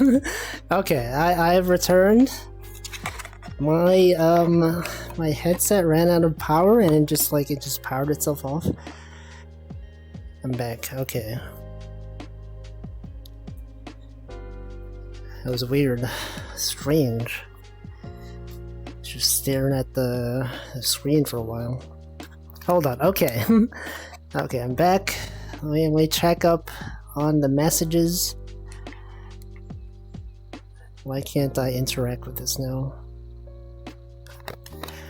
Alright, let's see.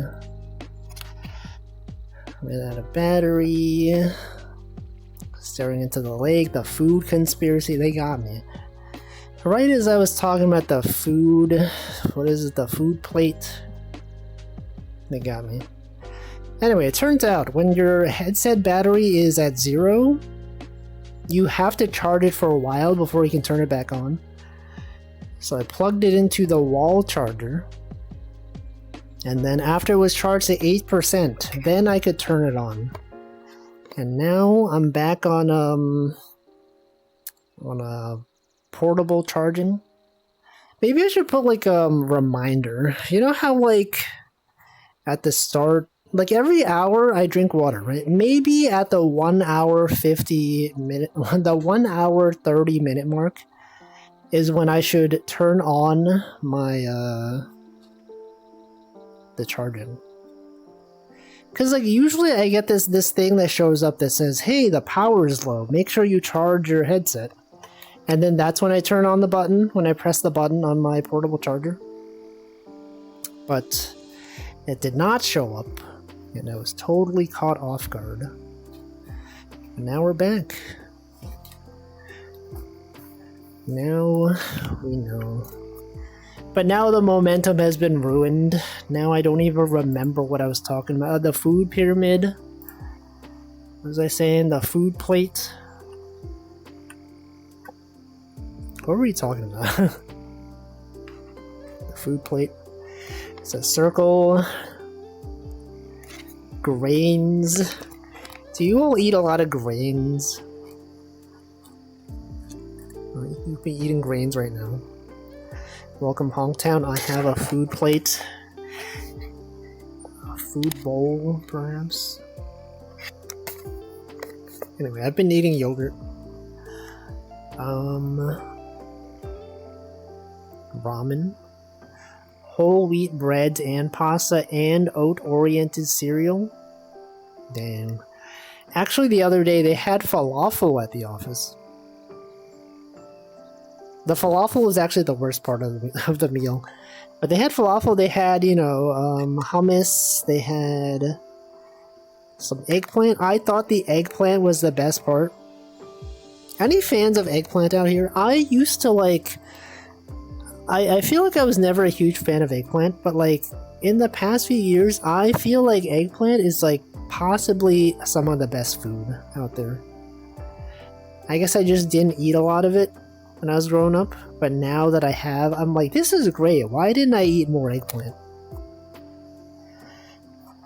It's easy to mess up. I've had a lot of like really good eggplant.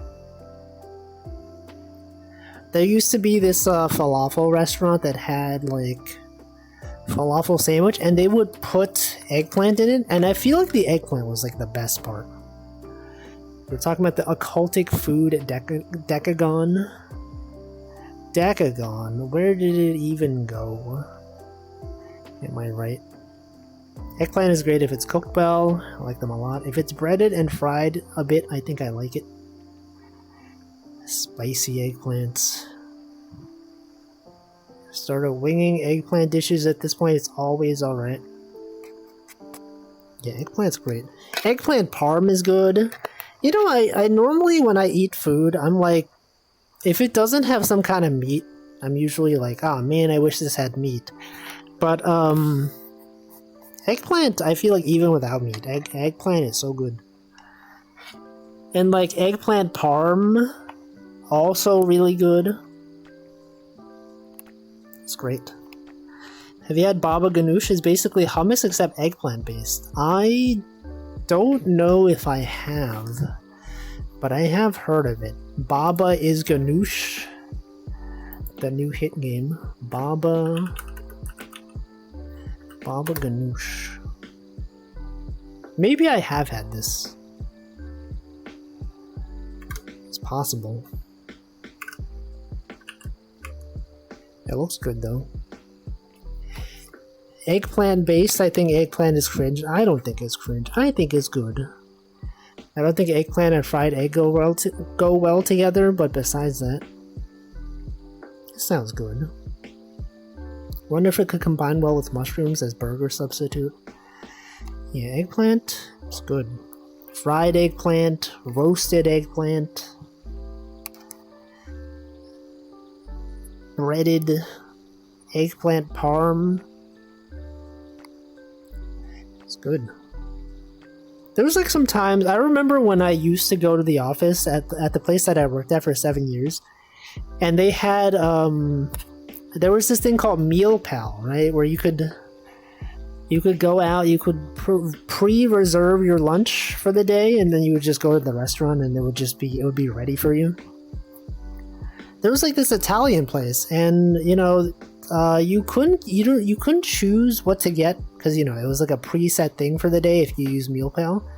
Sometimes they had like a chicken parm sub, sometimes they had the eggplant parm sub. And usually, I would be like, oh, something without meat, I gotta get meat. It's impossible to get lunch without meat on it. But then, one time I was like, oh, let me get the eggplant parm. And I did, and it was, I would say it was up there. Maybe even equivalent to the chicken parm. It was good. I would recommend. If you ever had the choice, and there was a place that had eggplant parm, you could try it. Anyway, I'm going to hydrate. It is in fact 7 p.m. right now. And as you all know, that is the prime time to hydrate.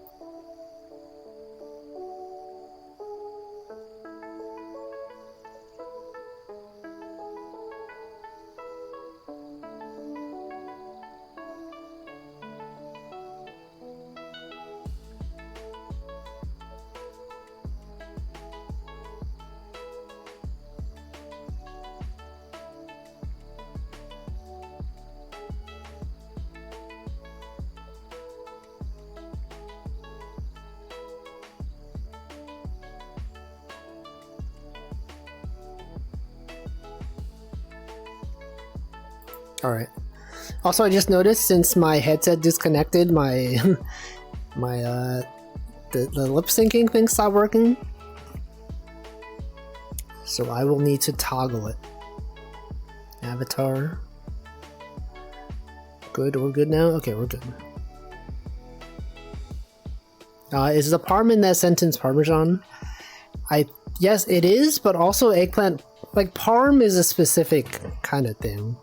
It's an Italian dish. It is, I'm pretty sure the parm is short for Parmesan, but you will typically see it referred to as just parm. Oh, no, it's Parmigiana, right? Eggplant parm? Parmesan. Okay, maybe it is just Parmesan. It's a common shorthand in the US. I feel like you're more likely to hear eggplant, like chicken parm, rather than chicken parmesan. I don't know. But it's good. It's like, you got like a typically like breaded and fried. You put parmesan on top of it. Sometimes it's like in a sub sandwich. It's good. Good time. Eggplant parmesan. What's a parmigiana? Is that the same thing? Parmigiana? Is that the same as eggplant parmesan? It's like, I think parm is short for this, right? No, but this is different. Parmigiano Reggiano. It's the good stuff. Parmesan is lower quality version. But then what is Parmigiana? What is traditional Parmigiana? It's It's a classic Italian dish made with thinly sliced floured and fried eggplant layered with tomato sauce and cheese and baked in the oven. Eggplant Parmigiano. Let's read the Wikipedia article.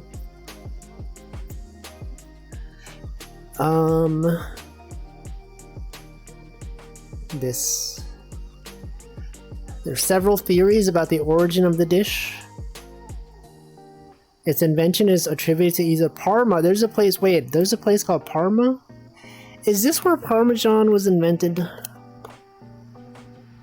Parma is divided into two parts by the stream of the same name, the Parma River. The Parma stream, location of Parma. Is this related at all? Parmesan.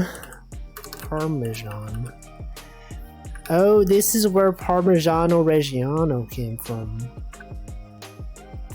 Interesting. Anyway, food is good. Any fans of food out here? Any food enjoyers? Could be you. You could be enjoying food. Now, what's the best food? It's a common question that people say. Your favorite type of food. I was thinking about this recently. If I think of like my favorite types of food, like regions of cuisine, I would say in my top 3, it's gotta be like Indian food's gotta be like number 1. I don't know. I don't think I've ever had Indian food that I disliked, and it's always like pretty good, right? And then like Mexican food, maybe number 2. It's really good. There's a lot of cheese. There's like tomatoes. And then after that, I don't know. But those are my top 2 though, definitely. Maybe like Japanese food could be number 3. Thai is up there. Thai food is pretty good. But that's my preferences. It's those 3. Maybe there could be something else. I don't know. It's great. I don't know. Something about Indian food is just so good. The naan is good. The curry is good. You mix the curry with the rice. It's good. I ate Indian and Thai curry so far. I feel like I'm not really a fan of Thai curry. There's something about it. Is that the one that has like usually it has coconut in it? Right? I'm not a fan of coconut. Or am I thinking of something else? There's like one region that loves using coconut in its curry. Yeah, that's what it is. I'm not a fan of it. I don't like coconut milk, but I like Thai curry. It's alright for me, but I think the coconut ruins it. Just as someone who doesn't like coconut. Hamflow's eating food right now. As long as it tastes good, I like it. Yeah, but surely there are some preferences, right? It does. Coconut. Oh wait, also, tomorrow, like I don't stream tomorrow, so this doesn't affect anything, but tomorrow there's like, I'm gonna be going to a dinner with the coworkers, because there's like some kind of work event and some people are from out of town and they're visiting New York, and so we're gonna go to a Mexican food place, which, you know, is good for me, because I do enjoy Mexican food. Can't wait. I feel like I haven't had like a burrito in a long time. Or a quesadilla. Now there's even less chance for a Wolf stream. I mean, that was not going to happen anyway. Because I do not stream on Thursdays. It was already a 0% chance. It doesn't taste coconutty. I think the coconut flavor is very noticeable. For me, at least. Enough that I would not prefer it over other types of curry. Anyway, Mexican food is good. They also got corn, you know, corn with the cheese. Elote or whatever. That's good. And then they got the meat. They got the, I don't know, other food that's good.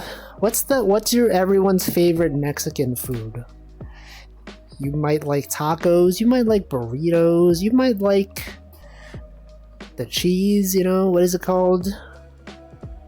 The chorizo with the cheese on it. Enchiladas, guacamole. That's good. You know, there will be a Wolfie pay time off arc. Yeah, probably in winter when I take several weeks off because I have nothing else to do. Because I haven't used any vacation days. Probably. Breakfast burritos, not Mexican food. Breakfast burritos are also pretty good. Sausage, egg, bacon, cheese, tostada. I feel like I haven't had much tostadas. Chile rellenos? I don't even know what that is. Quesadillas are good. I like burritos. Those are nice. Quesadillas as well. Some of the favorite food that I've had is like that. I've talked about this before, but like there's this, when I used to work at an office for like 7 years, there's like this one restaurant. It was known for selling tacos, but like I would always get the quesadilla there. It was so good. And like even when I wasn't working in the area, sometimes I would just like take a trip over there just to just to get those quesadillas. It's so good. Welcome, NanoDan. Cheese. There's a cheese stuffed pepper that's fried. That sounds good. Wait a second. I'm gonna look this up. Chile rellenos. I'm probably saying it wrong.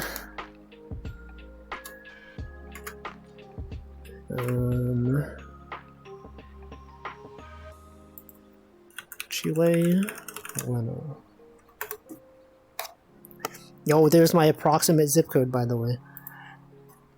That was good. What the heck? I've never even seen this before. That does look quite good. Do people enjoy eating stuffed bell peppers? Sometimes they put the meat in the pepper.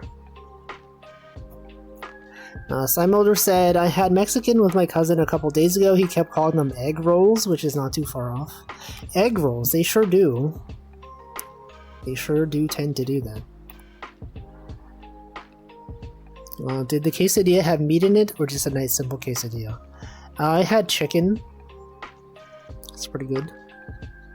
Scrub the VOD. No, we've seen this many times. This happens pretty much every fishing stream. Every time you look for anything, like even relevant, even vaguely related to a location, it's always like, oh, do you mean this approximate location that you live in? Totally. Stuffed bell pepper is also good. Something about the egg fried batter gives this odd texture that I'm not a fan of. Does it have egg? This egg right here. Isn't this kind of messed up? Do you see this? This image that I clicked, I clicked this image expecting the full image to be larger, and then it shows up like this even smaller image on the right side. Oh wait, I guess it's doing that for everything, huh? Wait, what? Oh, it's because I was scrolled up in the page. They size it based on how much you've scrolled. If you scroll down, it's bigger. I see. That's weird. Cafe around me serves a really nice chicken quesadilla. Yeah, chicken is pretty good. I do enjoy that chicken. But no, there's this place called Dorado. Dorado NYC. Dorado tacos and quesadillas. This place has really good quesadillas. If you ever are in New York and you're like, oh, I wish I sure could go for a quesadilla, you go here, okay? I hate that they don't have like the menu. Like, where is the menu, man? Just give me the menu. Order, you have to like click the order button to see the menu. Mission Burrito, California. But wait, they haven't increased their prices by much. Is New York ever orange? What do you mean? What do you mean by that? El Dorado. Yeah, Dorado means gold. This is like the same price that it used to be. Like, okay, maybe it was a bit cheaper, but not by that much. So I feel like nowadays everything's like, you know, like $13 or whatever. Does anyone else feel like tacos are too expensive for like how small they are? Maybe it's just specific to these places, but like when I used to go here and like my coworkers would order tacos, they get like 3 tacos and it's like, why is it so small? You're paying like $3 for like this? You gotta like buy like 4 of them to be full. The color, it has been orange, yes. Depends on the place. Yeah, but I feel like a lot of places I've been to, the other food just seems like more value than tacos. Yeah, like burrito instead, quesadilla. The quesadillas are pretty big. Like, look at this. $9.75 for this. This is like a lot of food. It's great. Burritos as well. They have a California burrito. This is where I learned the term California burrito. It's pretty much just a burrito where they add fries to it. And it is pretty good. I do enjoy it. So good. I would recommend.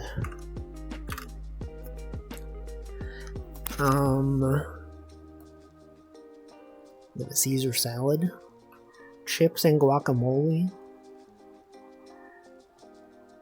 tortilla chips, rice, fries, rolled taco. What's a rolled taco?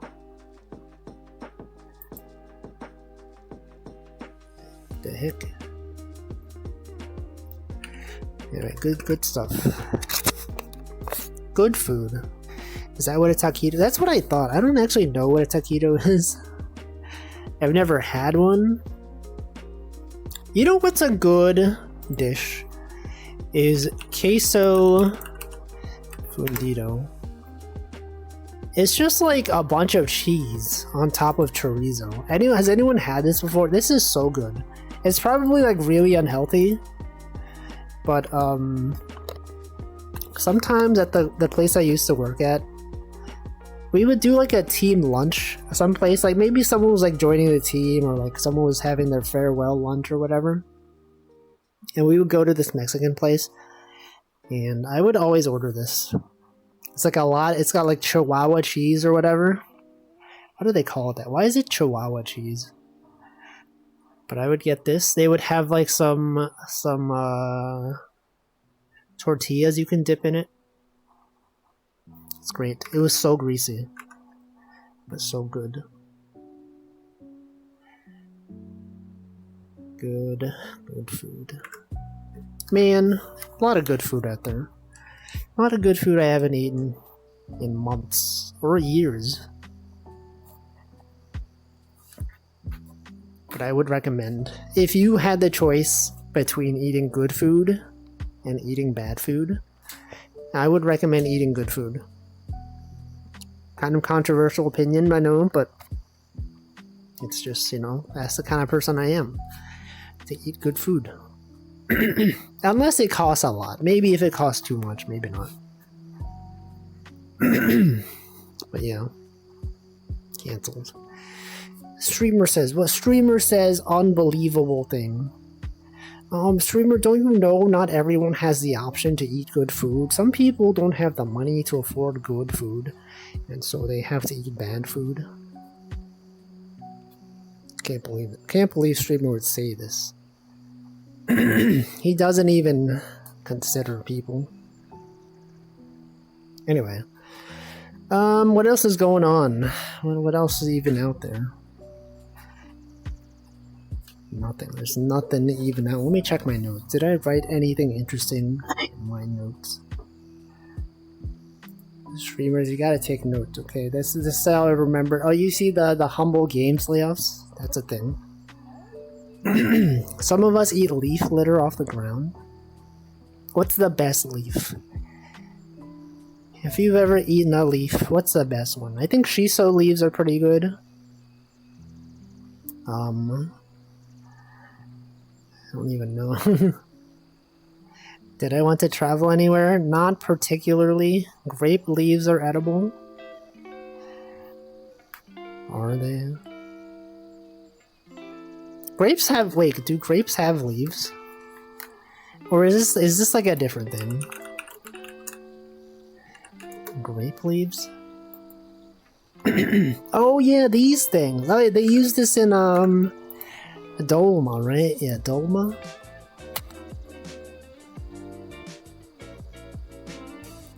Why do they never show grape leaves like on the grape? Okay, there they go. Grape leaves. When will they come back? They're back right now. Spinach. It's a good leaf. Any impulse thoughts along the lines of it would be nice to travel there? No. I don't really have much desire to travel. We've talked about this before, right? I feel like I only really travel to meet friends.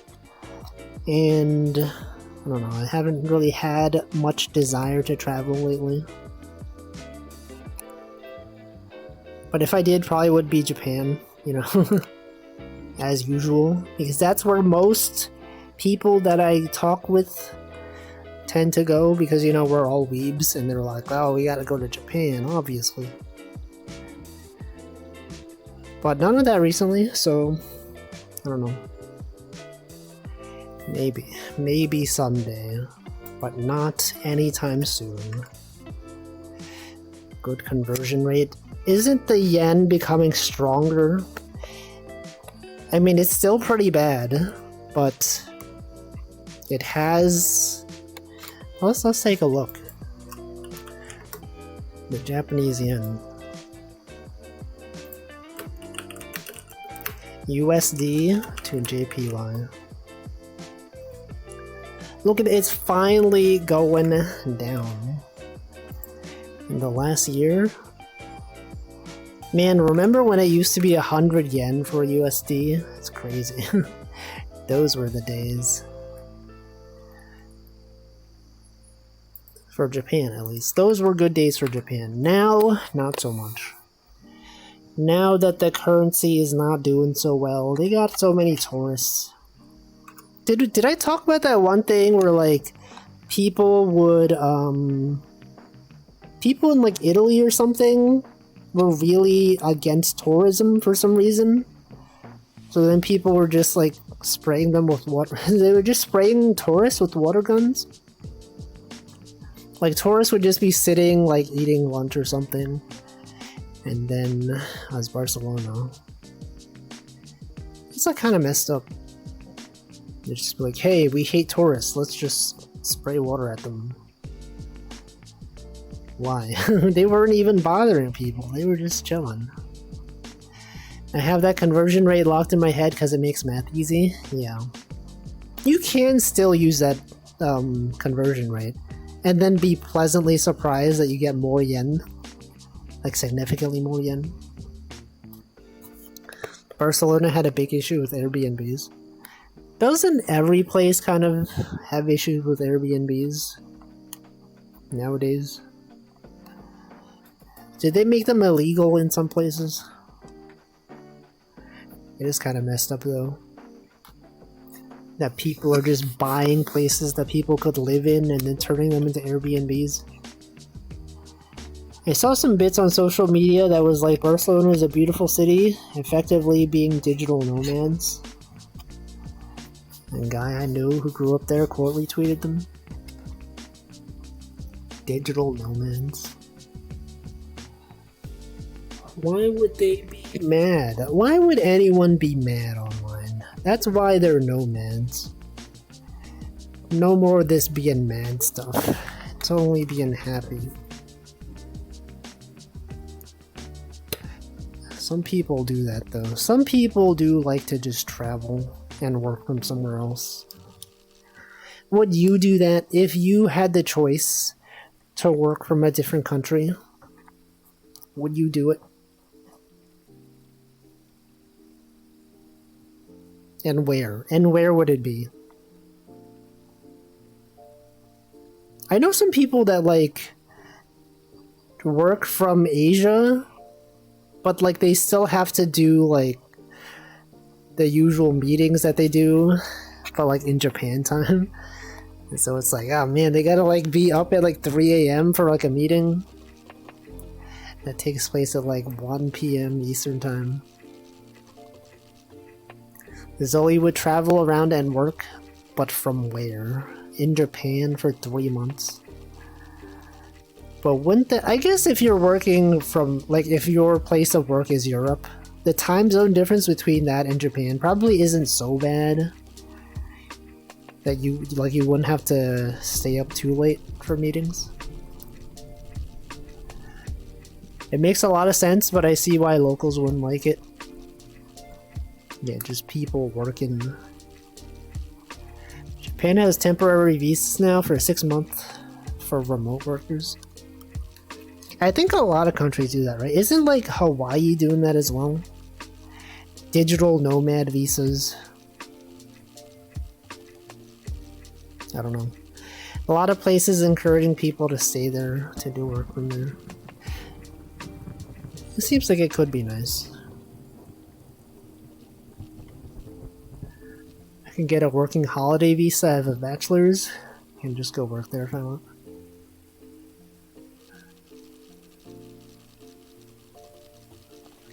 I don't know, because I feel like if I'm gonna be in a different country, I feel like it would be kind of hard to get work done.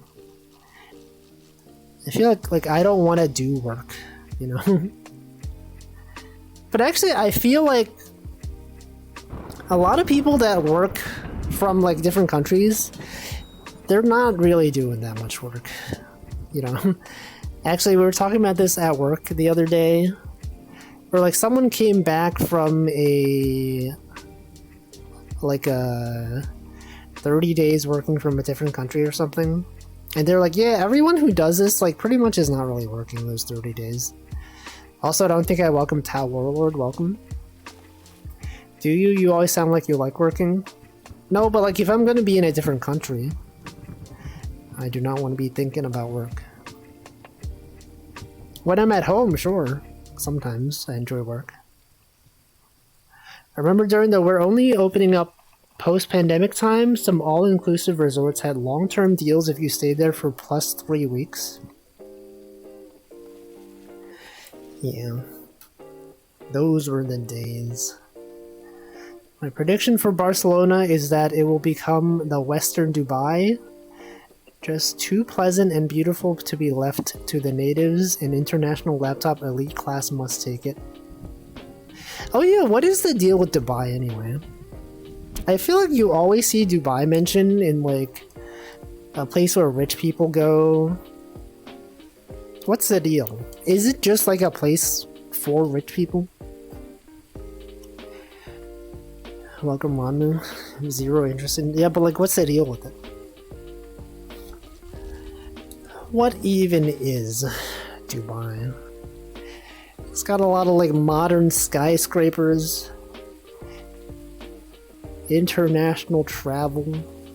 People love to go to Dubai.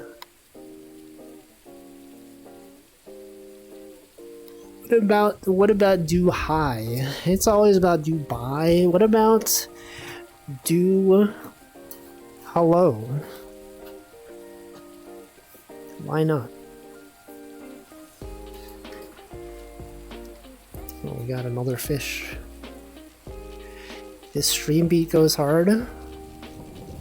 This is one of the good ones. This is one of the top stream beat lo-fi BGM out there. My dad's been to Barcelona half a dozen times. One thing he dislikes is the pickpocket issue. Yeah, I heard pickpocketing is like, it gets pretty bad in Italy. There's like this one mini documentary I watched of like a professional pickpocketer goes to Italy. Okay, no, it was about a guy who does like, oh, Spain. Okay, I was mistaking. Why was I saying Italy? Spain. Well, anyway, there was this one documentary about this guy that did pickpocketing in Los Angeles, like for shows. You know, he wouldn't do pickpocketing on like random people, but like those people that go up on stage and then they get a volunteer and it's like, come up on stage, and then they take your watch from you, and then they're like, you know, the person doesn't even notice, and they show them, is this your watch? And they're like, holy freak, how did you get that? But like a documentary of like one of those guys going to Italy where they had professional pickpocketers, and then, you know, he would you know, interact with the pickpocketers, he would learn techniques from them, and then he would also show them some techniques, and then he was like, wait, maybe this is morally wrong. Maybe I shouldn't be teaching them these things. But it was interesting. I forget what it was really about. Surely there was some goal. They were trying to catch pickpocketers or something. They were just trying to document pickpocketing. My impression of Dubai is it's like Vegas without the gambling. Isn't that just buffets then? What do people even do in Vegas? Like besides gambling, there's like buffets, I guess there's like concerts. I don't even know. What else is there? Tourist destinations. One of the silver linings about America being so car-centric is that we have very few pickpockets. That is true. It is kind of messed up though. Car-oriented society. EDC, what is that? Electronic dance control.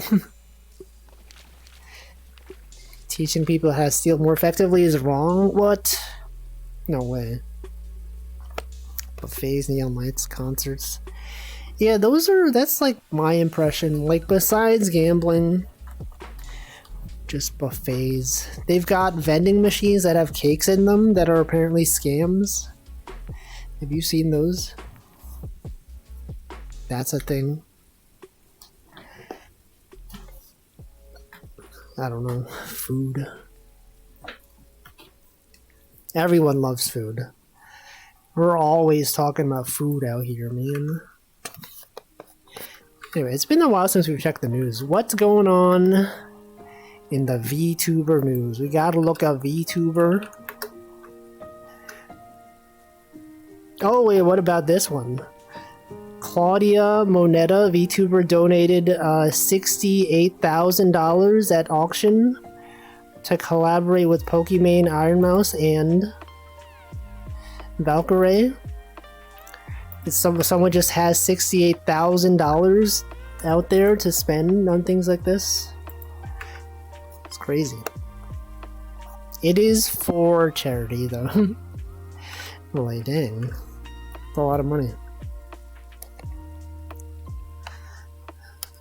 World of Warcraft devs unionized.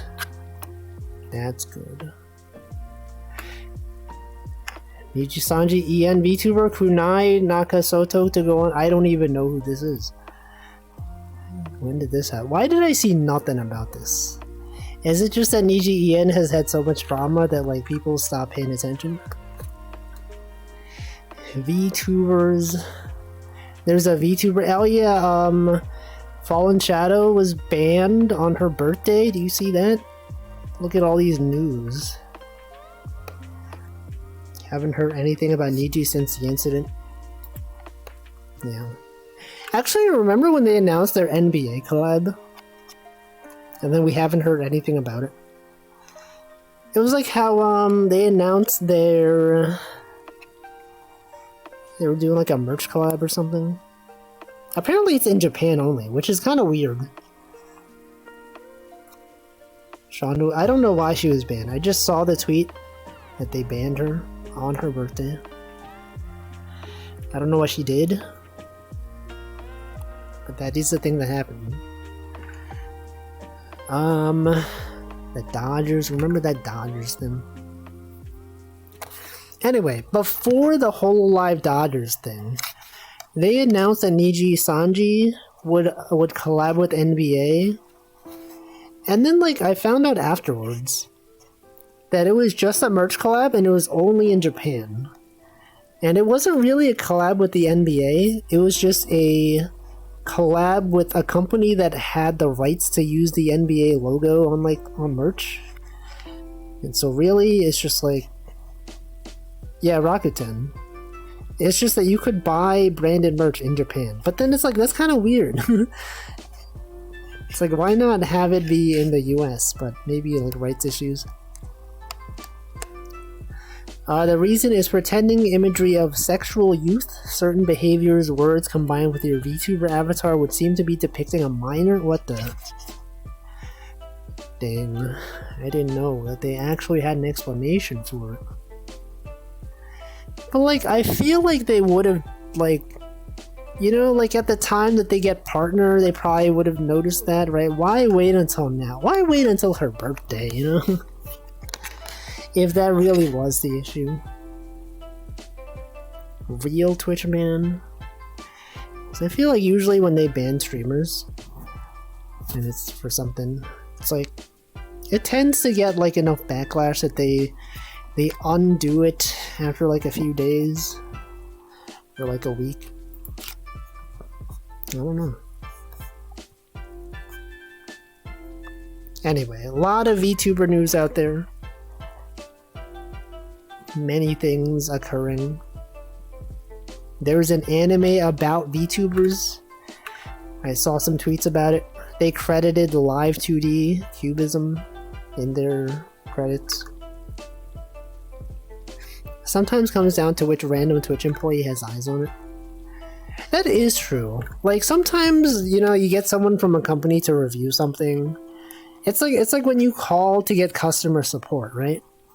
And sometimes one customer support representative is a bit more lenient. Same thing for if you're trying to do like social engineering, right? You call support, pretend to be someone, and then they ask you for like the answer to your secret question, and then you have to go like, oh man, I don't know, but like, I don't know. I'm just having real bad issues with it. And then sometimes the support agent is like, okay, I'll trust you. And then they don't give the answer and they'll still let you in. Stuff like that, but the opposite. Sometimes the person reviewing is more strict. Is the VTuber Confucius manga still going? I don't even know what that is. What is that? What even is that? Korone to appear on Sonic Station broadcast. Many things. Anyway, isn't that scary? That someone could do social engineering? Someone could just call and pretend to be you, and then... Actually, this happened once, but like intentionally. I remember the first time I switched phones. So like, when I first got into college, I had like this really old flip phone. I guess it wasn't a flip phone, but like a slide phone. And then I wanted to get like a smartphone. And the place that I went to, it was like a T-Mobile place. But it was like one of those like third-party T-Mobile places. You know how they like license out their brand to other places? Anyway. I was switching from like AT&T, I think, and then like I was like, oh, I have to call them and get them to like cancel, and then I have to switch over to T-Mobile. But then like the lady that worked there, she just like, oh, I can handle it for you. And then like she took my phone, she called AT&T pretending to be me, which is weird because I'm not a girl. But they were just like, I guess they didn't even check the name. They just called, and then she was like, oh, yeah, I'd like to switch, you know, it's just not working out for me. I'd really prefer to switch to AT&T. And then they actually were able to do it. And I'm like, man, you can just do this? They didn't even like ask for the name or like, you know, anything. I don't know. It's crazy. Anyway, it was convenient though. And then it got switched over and it worked. But to think that someone else could do that and they would just, you know, the customer support person would just accept it. They wouldn't even question it. They'd just be like, oh yeah, sure, totally. It's totally fine. There are official services that negotiate your bills like that? Yeah. That is true. I've negotiated my own ISP bill. Remember that last year around May, when I did another fishing stream and I was like, I called my ISP to lower my bill, and they did it. And then Cole did the same thing and he did it as well. And Min Costello was here and she was like, you can do that? What? And then like a few months ago I was like, oh, that's probably going to expire soon. So then I checked. It's still valid until like January of next year. So probably in December I'll have to call them again and be like, I would like to cancel, and then they're like, no, don't cancel, no, we need you, please, we'll lower your bill. And I'm like, alright. That'll be in December. What's really sad is like, when you do actually intend to cancel and you keep trying to, you have to like really convince them. There's like one time when I really did want to switch over from like Verizon to like, what am I using? Whatever ISP I'm using now. And I had already switched over. No, it's not Spectrum. It's what's it called? Optimum Online. But I'm sure Spectrum does the same thing. But when I called to switch off of Verizon, the guy was like so like, he kept trying, even though I told him like, hey, I already like paid to switch over. He was like, no, you've been a customer for like, 5 years now. We could have done something. It's like, no, no, it's too late. Yeah, what if we give you a gift card? What if you just lowered your bill just because you called? That's how they get you. They have the prices be artificially high because they know a lot of people are not going to call them to negotiate. That's how they get you. Now this only applies if you have a competitor. Because if they are the only ISP in your area, then you can't do anything. There's no way you can compete. You got a monopoly. But if there is a competitor, just threaten to switch. And then if they even... I've talked about this, yeah. But like, you tell them you want to switch. What happened when I wanted to switch was I told them, and then like, I was like, I would like to switch, and the lady was like, oh, but you've already paid. It's like you would need to cancel the next cycle. And then I was like, okay, well, cancel my billing for the next cycle. And she was like, all right, give me, please stay on the line. And then she pretended to be like on the line for like 5 seconds. She was trying to call my bluff because I was like, I want to switch. And then she didn't even say, oh yeah, maybe we can offer you a discount. She was just like, okay, yeah, you want to cancel? All right, that's great. I'll just get on that for you. And she was pretending to hold for 5 seconds or 10 seconds. Maybe like 15 seconds.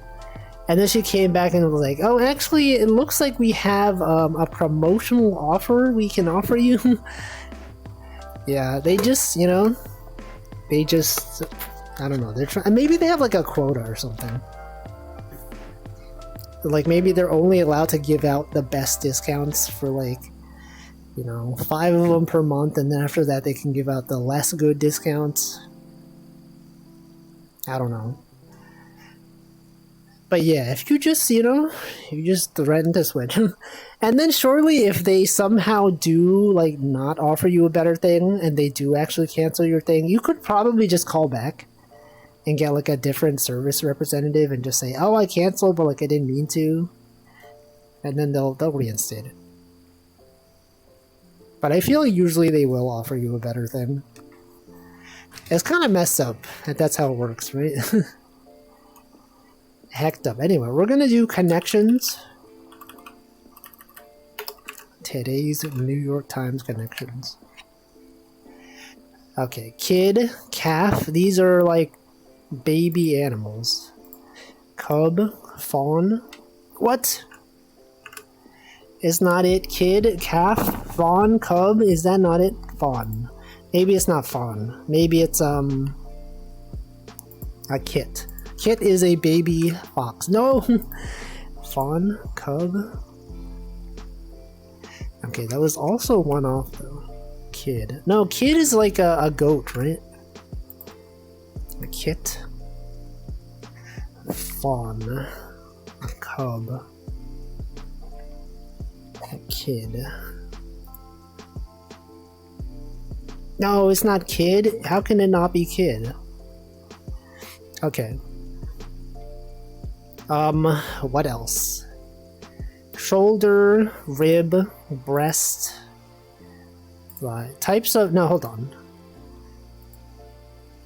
That's like parts of chicken, but like chicken shoulder's not a thing, but like this could be other type of... This could be cow. Cow shoulder, cow rib. I guess cow breast isn't really a thing, huh? Thigh, cow thigh isn't really a thing. Wing, chicken breast, chicken thigh, chicken tender. Chicken tender, I sure hope it is.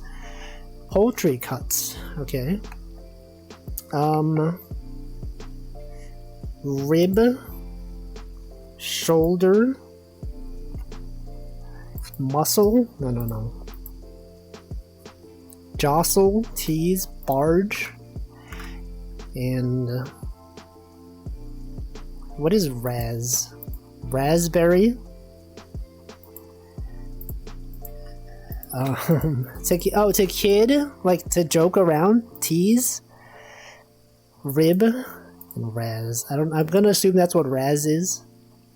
To joke around with. Muscle, barge, jostle, shoulder.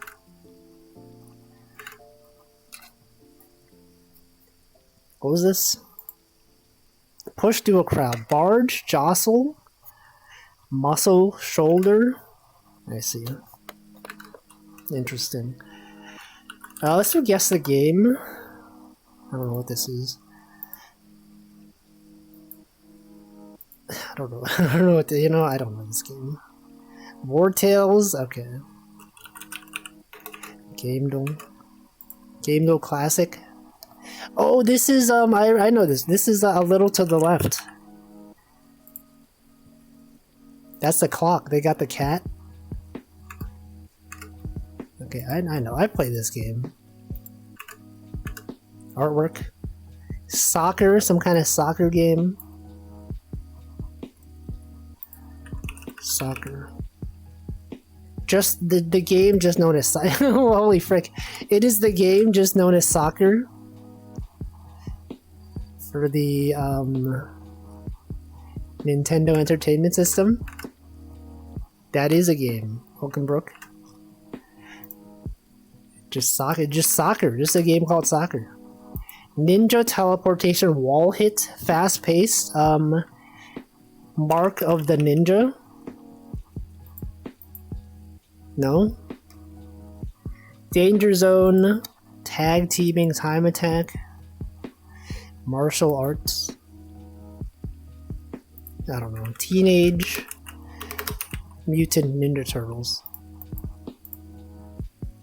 Greatest hits juggle combo launch titles. Survival mode fighting arcade game. Ninja arcade juggle fighting game. Ninja time attack tag teaming martial arts. Ninja Gaiden. Trading mode, counter system, jiggle physics, sibling rivalry, Naruto something, jiggle physics, teleportation. I guess ninja teleportation. Naruto, Clash of the Ninja. It is not a Naruto. Dead or Alive? Dead or Alive? No.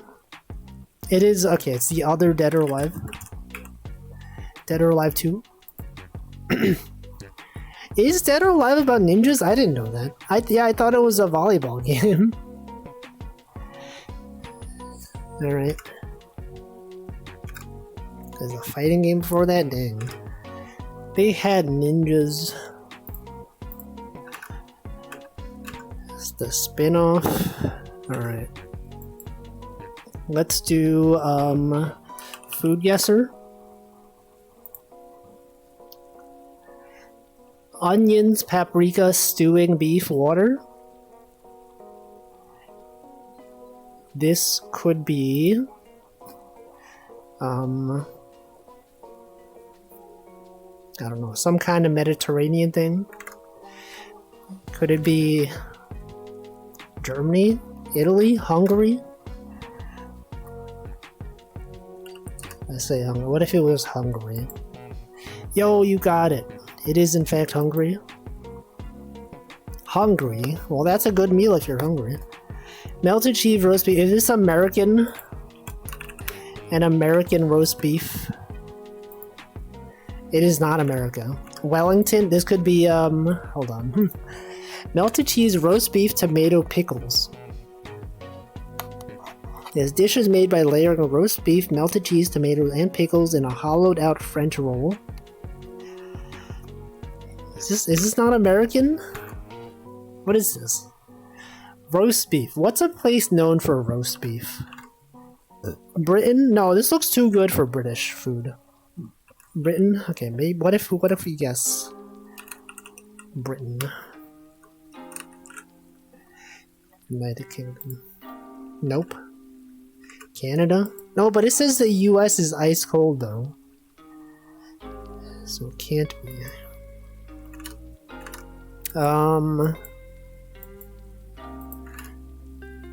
Australia. Oh, maybe it could be Australia.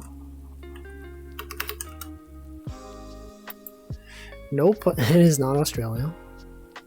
South America? This does not look South American. This does not look Filipino to me either. I don't know.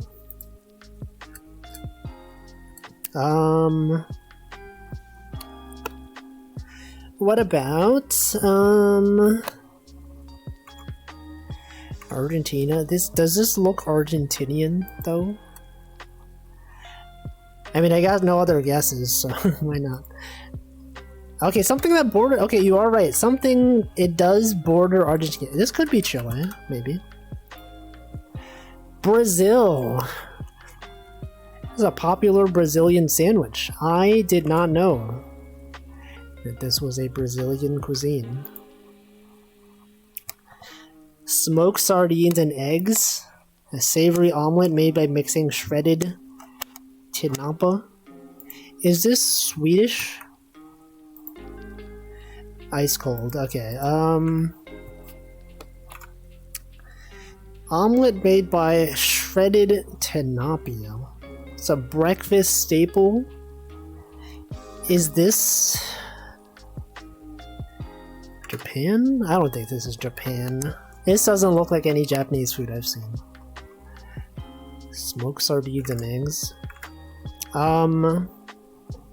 It's a breakfast staple. They're out there eating staples for breakfast. They eat smoked sardine. There's no way this is Japan. It's not Japan. It could be,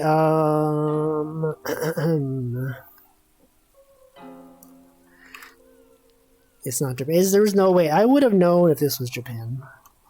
Philippines. Oh, that would. I feel like I was gonna guess this. It is in fact Philippines. Anyway, that's gonna be it for today. Let's see what day it is. Let us send a raid somewhere. Tequila Day. It is Children's Day in Vanuatu. International Self-Care Day. Tell an Old Joke Day. Amelia Earhart's birthday. J-Lo's birthday. Every time I don't know where something's from, it's from the Philippines. Could be possible. Okay, what day to do today? National Drive-Thru Day Raid. Tequila Day Raid. We could do a Tequila Day Raid. Tell an old joke. Sure, we could do that. Tell an old joke day raid. Alright, who is streaming? Choco Jacks is streaming. You could watch Choco Jacks if you want. I will raid someone though. The question is, who will it be? Well, it could be Nova Ponsu. Nova has in fact raided us recently. Genie A1 is also over there. Oh, I said the word wrong. Tell an old joke. Can't believe word wrong. Okay. Well, that's going to be it for today. Thanks for watching. I will be back on Friday with some Picross and also Stitch. Good times. Thanks for watching, and then I'll be back on Saturday as well with Variety Saturday. Good times. And now I will sit here waiting for that raid to go. You can watch me stare at this window for at least 15 seconds.